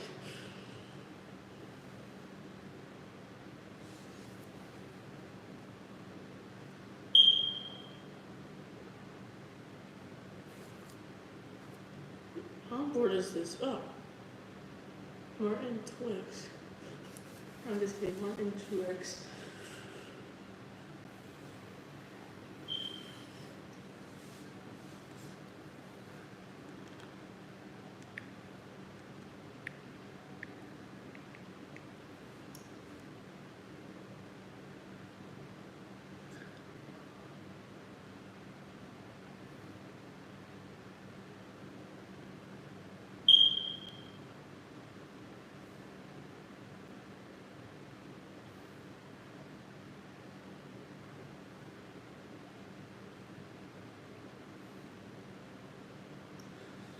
I didn't put the audio back on, I'm just making it short. Car is kind of a suspect. It looked like they stacked up, you know, it looked like Eric Jones was engaged in the car ahead of him.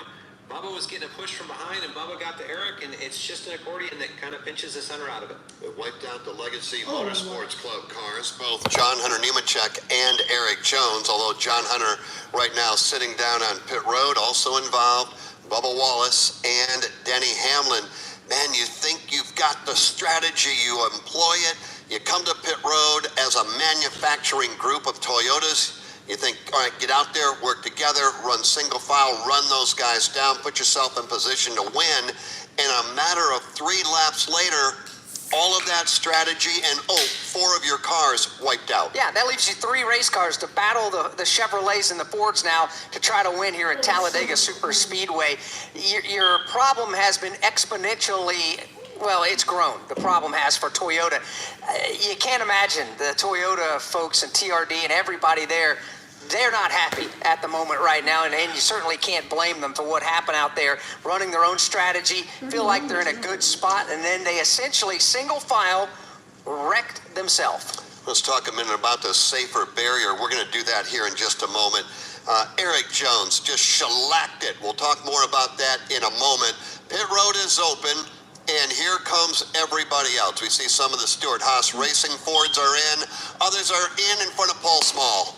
Everybody coming down here for maybe 1 or 2 seconds of fuel, and that's going to be about it, including the Fords that were running at the front of the field trying to run the Chevys out of fuel. Here comes the race off pit road, Steve Post. Yes, it is, and Michael McDowell, that first pit box wins it with Brad Keselowski in tow. Noah Gragson goes out third, Josh Berry goes out fourth, and Kyle Busch, your top 5 off from pit road. Of these cars that pitted, there was a lot of discussion in the McDowell camp and the Keselowski camp that this caution could have given him enough laps to make it to the end. But boy, Talladega overtime had him really nervous, and I think that's why everybody came down to get fuel, and now they can race these cars to the end of this race without worrying about running out of fuel. There'll be 29 laps to go in the GEICO 500 next time by.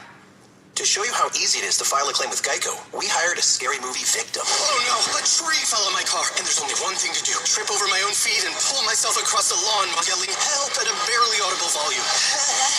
Sorry to interrupt, but you filed a claim with GEICO, so you've got a designated claims team to help you. This GEICO sounds suspiciously reassuring. Are you sure I don't end up getting surprised with an unexpected twist? Just that your GEICO team will always be there to keep you updated. No! What is it? Oh, nothing. I just didn't see that coming. GEICO. Great service without all the drama. iRacing, NASCAR, and Coca-Cola congratulate Joe Gibbs Racing and Bobby Zelensky on his win at Brands Hatch in the 15th season of the eNASCAR Coca-Cola iRacing Series. NASCAR's officially sanctioned esports series featuring the top sim racers from around the world. Zelensky is the 5th different race winner in the 5 races so far this season. Don't forget to tune in Tuesday night at 8 p.m. Eastern for Round 6 at Dover on eNASCAR.com. Brought to you by Coca-Cola, iRacing, and NASCAR. From Talladega Superspeedway, this is the Motor Racing Network, the voice of NASCAR. NASCAR Street Race Weekend, presented by Xfinity, is coming back to Chicago. A 4th of July weekend festival with the Black Keys and the Chainsmokers on Saturday, and Lauren Elena and Keith Urban on Sunday. Plus, NASCAR's brightest stars lighting up the streets. NASCAR is racing in the streets of Chicago. The Chicago Street Race Weekend, July 6th and 7th. For tickets and experiences, visit NASCARChicago.com. From tickets, parking, and travel, race weekends can be stressful. Let Racing Electronics make communication easy. With a scanner and Easy Talk intercom system rental from Racing Electronics, you can effortlessly talk over the noise of the race. Hear uncensored driver and crew communication from every team in the race, or tune into the race broadcast with your favorite MRN announcers. To learn more, visit RacingElectronics.com today.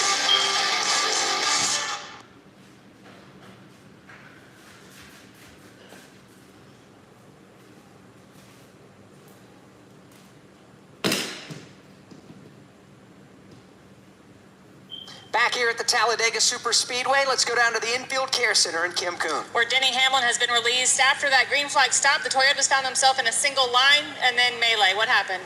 I'm not sure. I was at the back of it, so I didn't see what happened with the what got the 43 turn. But obviously, we were all trying to run some good lap time there. I thought we were really good on pace, and then we just crashed. I'm really not sure, honestly. I didn't see it. That's Denny Hamlin. Hi, Kim. Thank you very much. We expect to hear from some of the other Toyota drivers when they are released.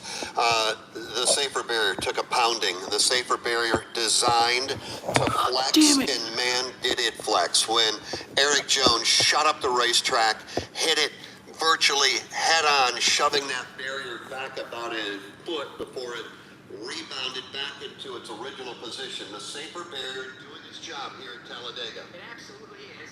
SAFER, Steel and Foam Energy Reduction, is what it stands for, and that's just what it is. It's steel barriers, and it's a stack of 3 of them, and then they have 18 inches worth of styrofoam between the steel barrier and the concrete retaining wall, and those styrofoam blocks are stationed out throughout a good 10 or 15 feet apart from each other, all the way around the racetrack, inside and outside. And the design is when you hit that, it flexes and absorbs energy, Todd, and that is a good thing. We'll follow up there in just a moment. Let's hear from Bubba Wallace, who's just come out of the care center. Yeah, Bubba Wallace out of the care center, a little shaken up after that incident. What happened? Just trying to execute a plan and didn't go right. So I hate it for our team, hate it for Toyota. We just got to reset, put it behind us, and go on to Dover and wherever after that and have some fun. We'll be fine. That's Bubba Wallace. Very disappointed down here at the care center. Yeah, I'm sure he is. Fast race cars torn up, and torn up too soon, that's for sure. Alex, obviously we've seen some cars come to pit road. We are working lap 160. We're starting to get down to it. You got to start wondering now, how soon does that aggression meter start to peg? It's going to happen here sooner than later. I think so. It's getting ready to take place. Yeah.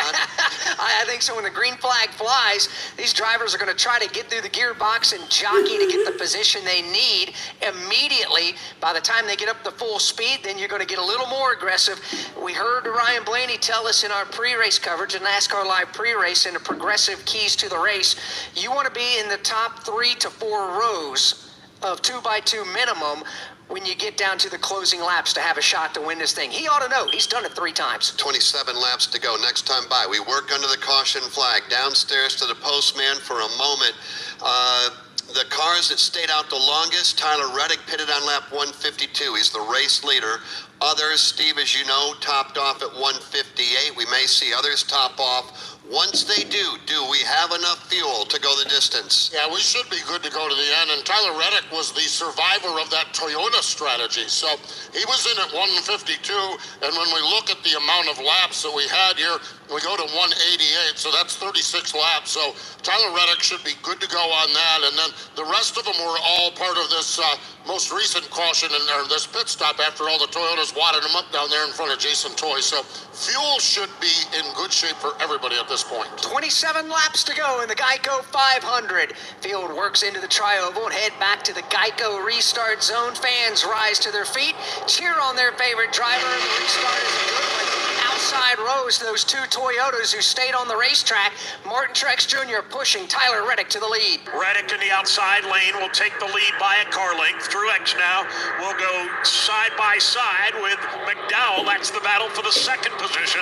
2x2 all the way back through the pack. Nobody busting out 3 wide. Leaders to the back straightaway, single file, now double file, that is. 3 wide looking mid-pack. Up front, you've got Tyler Reddick. You got Martin Truex Jr., Michael McDowell, all there.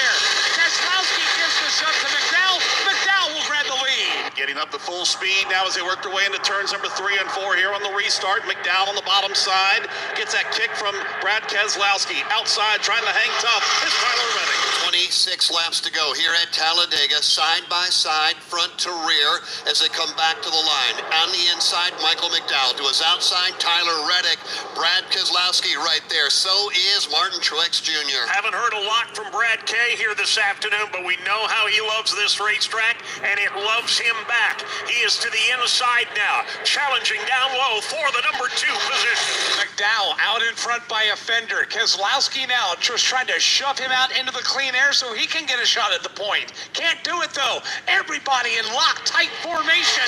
Now McDowell into the clean air in sole possession of the lead. Squeezes out there by a car length advantage over Brad Keselowski. Keselowski gets a push in the back end from not only Noah Gragson but also Josh Berry. It's the Ford Brigade on the bottom side. It is hard racing there as Michael McDowell goes from the bottom to the top to put the block on. Comes right back downstairs to put the block on the bottom side again. McDowell doing a nice job there, showing the way as we check in back at the care center with Kim Kuhn. Eric Jones was part of that crash. Big hit for you. We heard you say something about your back on the radio. Are you okay? And describe what happened.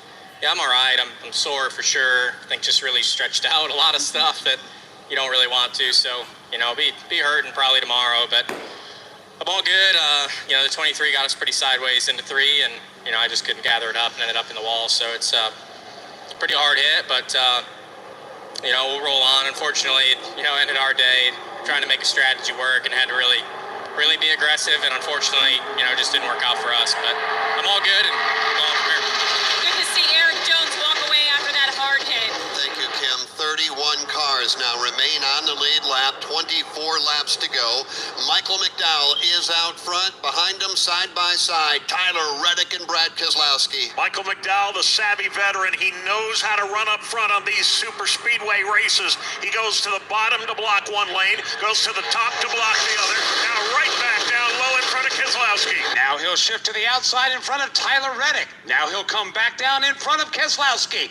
Michael McDowell zigzagging his way down the Alabama Gang Super Stretch. Getting a hit in the back end caboose there going into the corner. That was Tyler Reddick from his teammate, actually his mate teammate back there, and Martin Truex Jr. got a little squirrely. He regrouped, forces McDowell up top side. Michael McDowell doing a masterful job of manipulating the draft at the front of the field, going from the bottom to the top.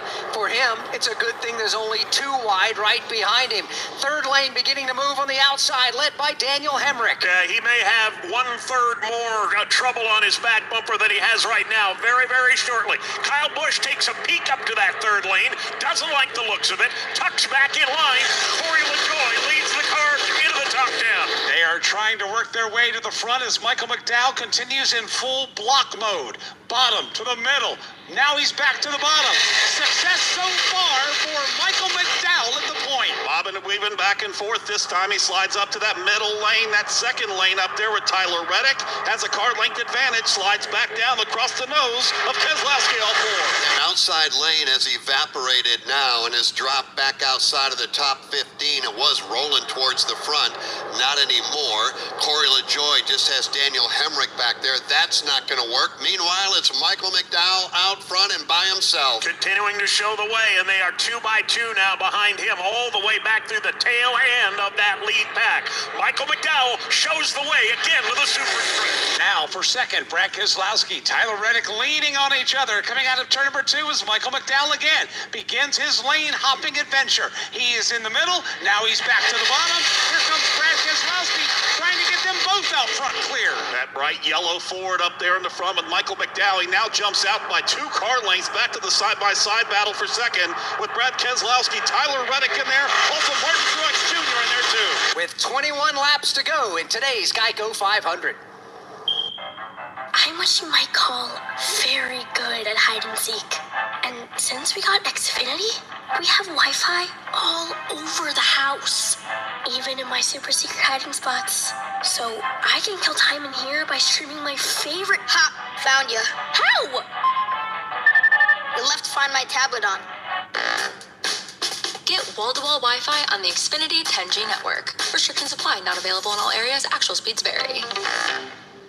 NASCAR history. Eddie wins his 200th career NASCAR victory. Told by the people who made that history. President Reagan was there. He got us on the front page, and we got him in the sports page. It was a good trade-off from that standpoint. Motor Racing Network's NASCAR Live presents podcast The Road to Royalty. Jeff Gordon, a colorful career, 50 years of MRN, the 1993 season, Junior's Journey, and more. Search for NASCAR Live on your favorite podcast platform. From Talladega Super Speedway, this is the Motor Racing Network, the voice of NASCAR. From the infield garages to the race shops, NASCAR Hot Pass is your all-access ticket to the latest news from the sport. Well, we got them down, now we put our foot on them. And that's the attitude you gotta have. I don't think it's a move that can have any success at Martinsville. I still don't know why it worked. Stay up to date with all of your favorite drivers all year long. Get to the Final Four is what every driver in NASCAR's goals are. NASCAR Hot Pass, weekday mornings from the Motor Racing Network. We are the voice of NASCAR. The green flag is in the air, and we are underway. The Great American Race. The Motor Racing Network. NASCAR Cup, Xfinity, and Craftsman Truck Series Racing live on your hometown radio station and MRN or NASCAR.com. Martinsville, Talladega, the Chicago Street Course. We have the side-by-side action and last lap passes for the win. Photo finishes, Ryan Blaney will win. The voice of NASCAR, the Motor Racing Network.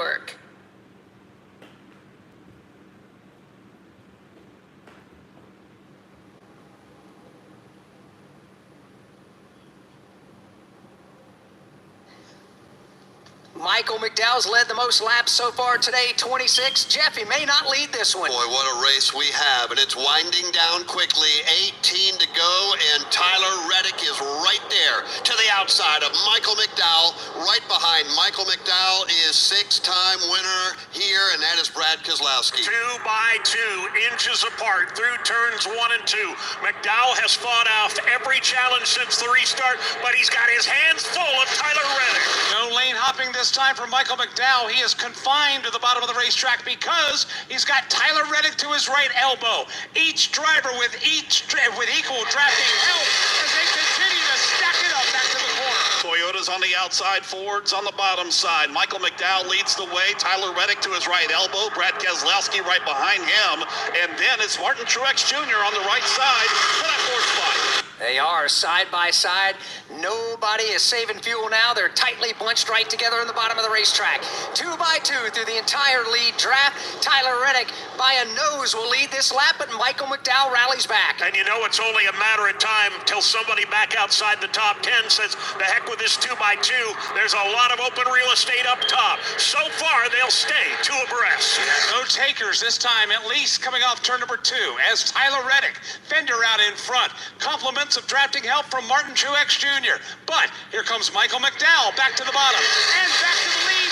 Compliments of Brad Keselowski. It's a nose out in front, but not for too long. Tyler Reddick will even him back up through the middle of turns 3 and 4. Reddick has about 3/4 of a car length ahead of Martin Truex Jr. Last lap, 191 miles an hour as they race back 2 by 2 by 2 all the way through the field. McDowell on the inside, Brad behind him.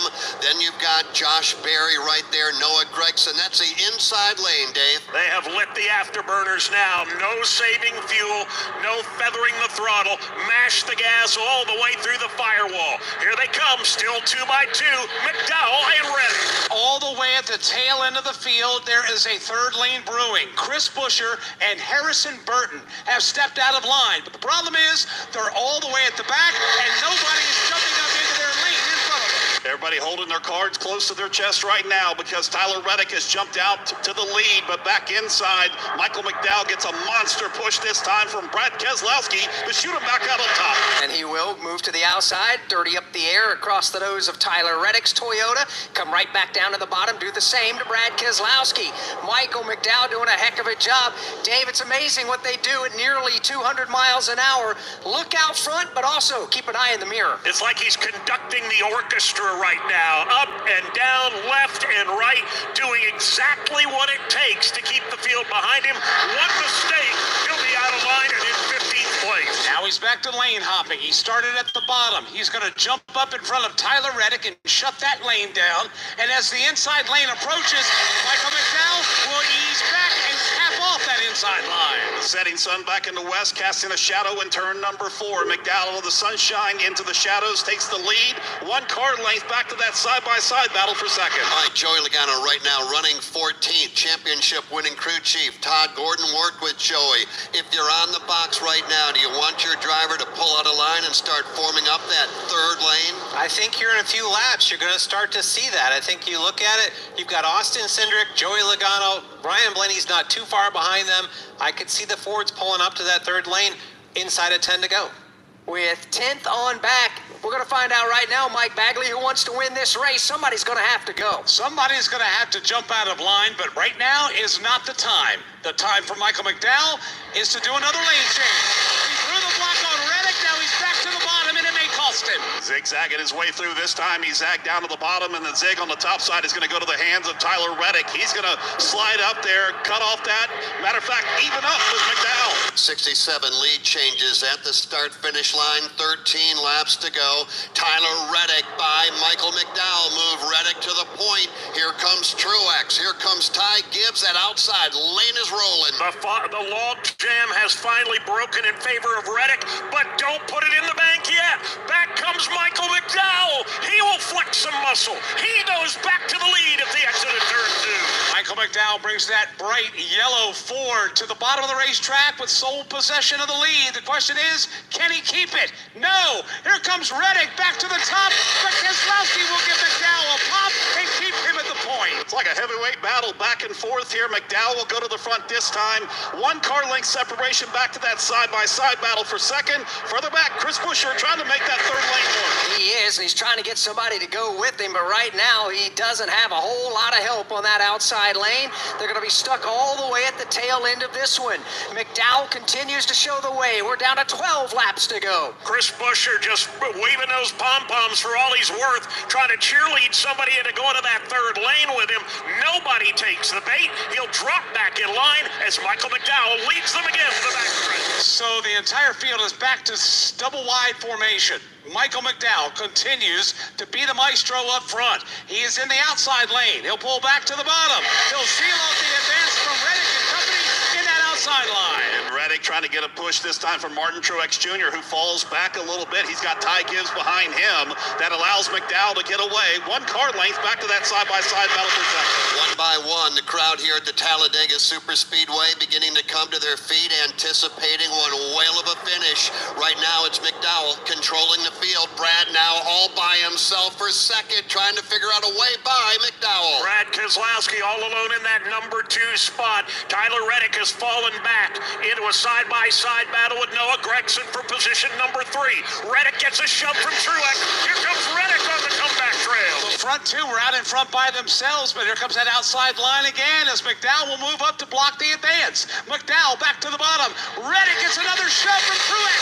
Side by side for the lead. Even up back in turn number 3. Toyota on the outside. The white one there from Tyler Reddick. The yellow Ford on the bottom. Now from Michael McDowell. Nose to nose. They are door to door off 4. With 10 laps to go this time by. Here they come, thundering back into the Tri-Oval. Ford Motor Company still looking for their first win this season. They've got a blue oval, the Mustang Dark Horse at the front of the field, and Michael McDowell. But here comes the Toyota of Reddick. Reddick to the outside. He's clear of McDowell if he wants to slide down. He doesn't do it. Back comes McDowell. He'll go back to the bottom. He pulls back ahead. Seesaw battle for the lead to the back straightaway. First it's McDowell, then it's Reddick. Now they are nose to nose, halfway down the Alabama Gang Super Stretch. Reddick with a fender out in front, but here comes McDowell back to the inside. He is like on rails down at the bottom part of the racetrack for McDowell. A big push for Brad Keselowski. Also Noah Gragson lining them up down on the bottom side. Give the advantage to McDowell off turn 4. When does that third lane open up, or will it? Before we get to the end of the race, we're down to 9 to go. They stay double file. McDowell back out front. Battle will be for second with Brad on the inside, Tyler Reddick on the outside. You will never see a better display of big track racing than you're seeing right now at the front of the pack between Michael McDowell and Tyler Reddick. Reddick now fades back in the outside lane. Keselowski's got some open real estate down low. The front 2 have cleared the outside line, but they stay committed to the lane at the bottom of the racetrack. Tyler Reddick and Martin Truex Jr., they're trying to regain lost ground. McDowell was up back up top and throw the block. Throws the block up top. This time it is Tyler Reddick trying to stay right there with him. McDowell, though, able to keep the advantage. He slides back down to the bottom part of the racetrack in front of Brad Keselowski. Further back towards the end of this double wide, here come 3 cars now, busting out of line to go to the outside to make it a third lane. Can they begin to make some progress? They're being led by Ryan Preece, Chris Buescher, and Harrison Burton, but the battle stays for the lead. Side by side into turn number 1. It is McDowell. He'll sneak out by about a car length. Keselowski now to the inside of Reddick, trying to decide that one. If one of them can get the spot, they can go after McDowell. McDowell goes up in front of Reddick again. What Alex just described at the tail end of the field with Ryan Preece and company, they cannot get it to work. Nobody goes with them. All eyes right now on McDowell and company. McDowell's eyes are out towards the front. He's able to work his way to the top, back to the bottom, taking over whatever momentum starts to build behind him. McDowell with a car length advantage. Looking for career win number 3 right here at Talladega is indeed Michael McDowell. He is out front. He controls the race from the bottom to the middle. Back to the bottom he goes. Over the nose of Brad Keselowski. Brad runs second. To his outside is still Reddick. McDowell has been mistake-free since the final restart, but there's still a long way to go before he gets home. They're trying to organize a third lane back in the rear of the field, but at the front, it's still McDowell. Ryan Blaney was one that jumped out of line, but he lost all momentum. He's gone all the way to the back to join Preece and company back there. McDowell back to the bottom. Seals off the advance from Keselowski. McDowell back to the point. Another big run here from McDowell on the bottom side of things with Keselowski in his back pocket. He'll slide up and block the advancement of Tyler Reddick. That third lane picked up another one. Here comes Chase Elliott to try to help the outside. That gives 5 cars now on that third lane. It's about strength in numbers in the draft at Talladega.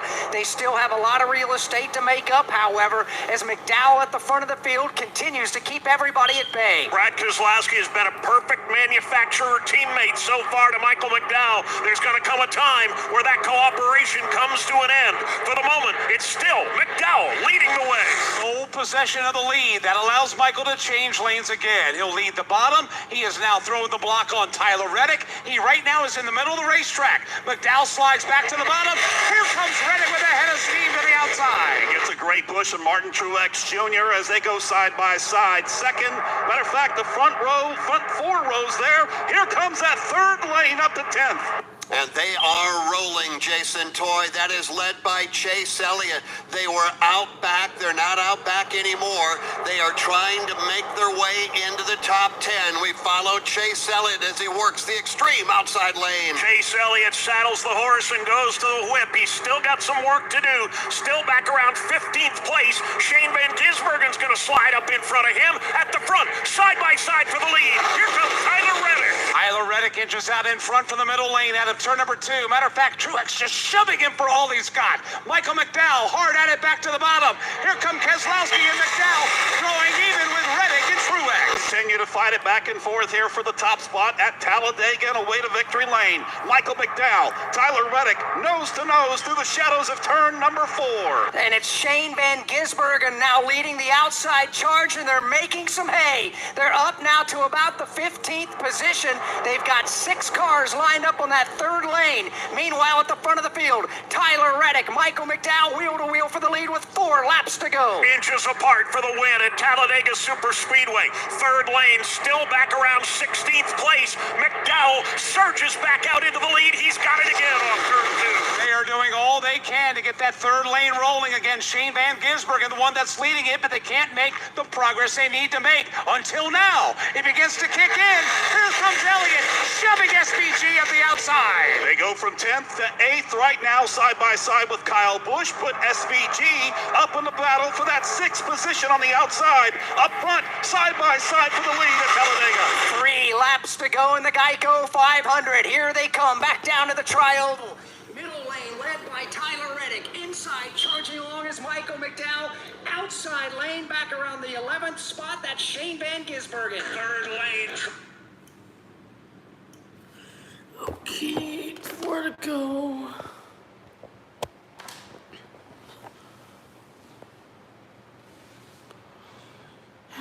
Who will win this race, guys?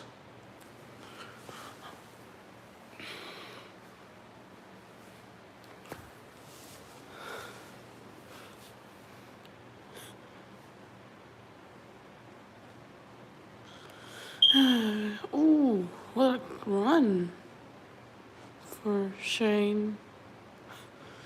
Wow, this outside could get built up to the last lap. 2 laps to go, who knows?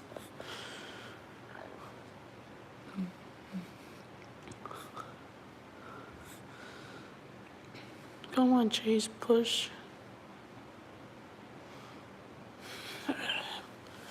If that doesn't work, then I think McDowell or Reddick or someone, one of those got it. But anyways, oh, what a push. Oh, Kyle is leading. Ty Gibbs is leading the outside lane. Here at Talladega, it's about to be 2 to go here. Kyle can probably go back to back, who knows? But what are you doing, Shane? Oh. What happened to the lane? What happened to it? There goes all that.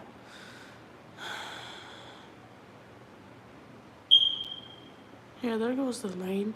But 2 laps to go. Michael McDowell is leading. Time to get both phones out. Oh, I think they're getting it back. I don't know.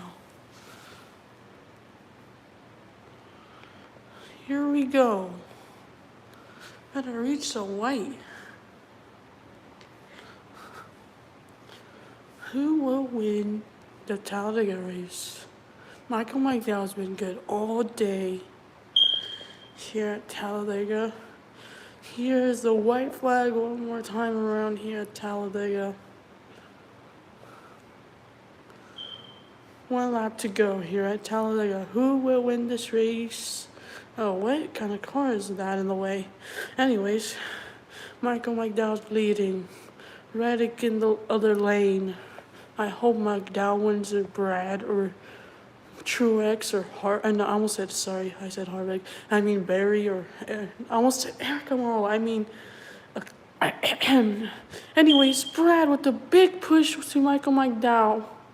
Michael McDowell is pulling away. But Brad is going to get the run with the 10. Here we go. Michael McDowell blocks. Brad goes. They wreck. They wreck. Who will? Someone's upside down. All kind of. And Reddick will win this race. Kyle slides to the line.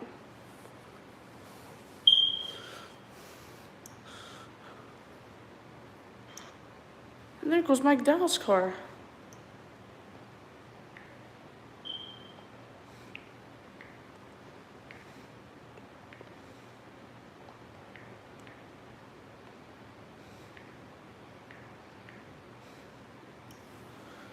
What happened? I am not gonna end the stream until I see a replay of this wreck, so. What happened there? Oh my God! That car's destroyed. Oh man, poor Mikey Dow, man. He had the best car. I hate you, Reddick, so much. But did someone flip or did they just go up like Kevin Harvick did in like 2000 and whatever it happened? What happened? Like, what kind of wreck happened there? That was incredible. There goes that. Can they show a replay? Hello? I hate this guy, man. I hate Reddick so much. I wish the 4 car won or the 10 car. I mean, he was so close. I think he got like a 3rd place. There's Kyle's car. He did not go back to back, so this stupid piece of crap won. So, let's see here. So, here we go. Mike Dell had a good push. Or Brad. Did Brad got in a wreck? I don't know. But anyways, here we go to the checkered flag. Mike Dow was trying to block. And he just lost it. And Reddick. And there's that. Oh, wait a second. Is someone upside down here? Who is that? Is that a car on top of something? I can't tell. What kind of... That's stupid. I hate Reddick, man. I don't like Reddick. He's a piece of trash, man.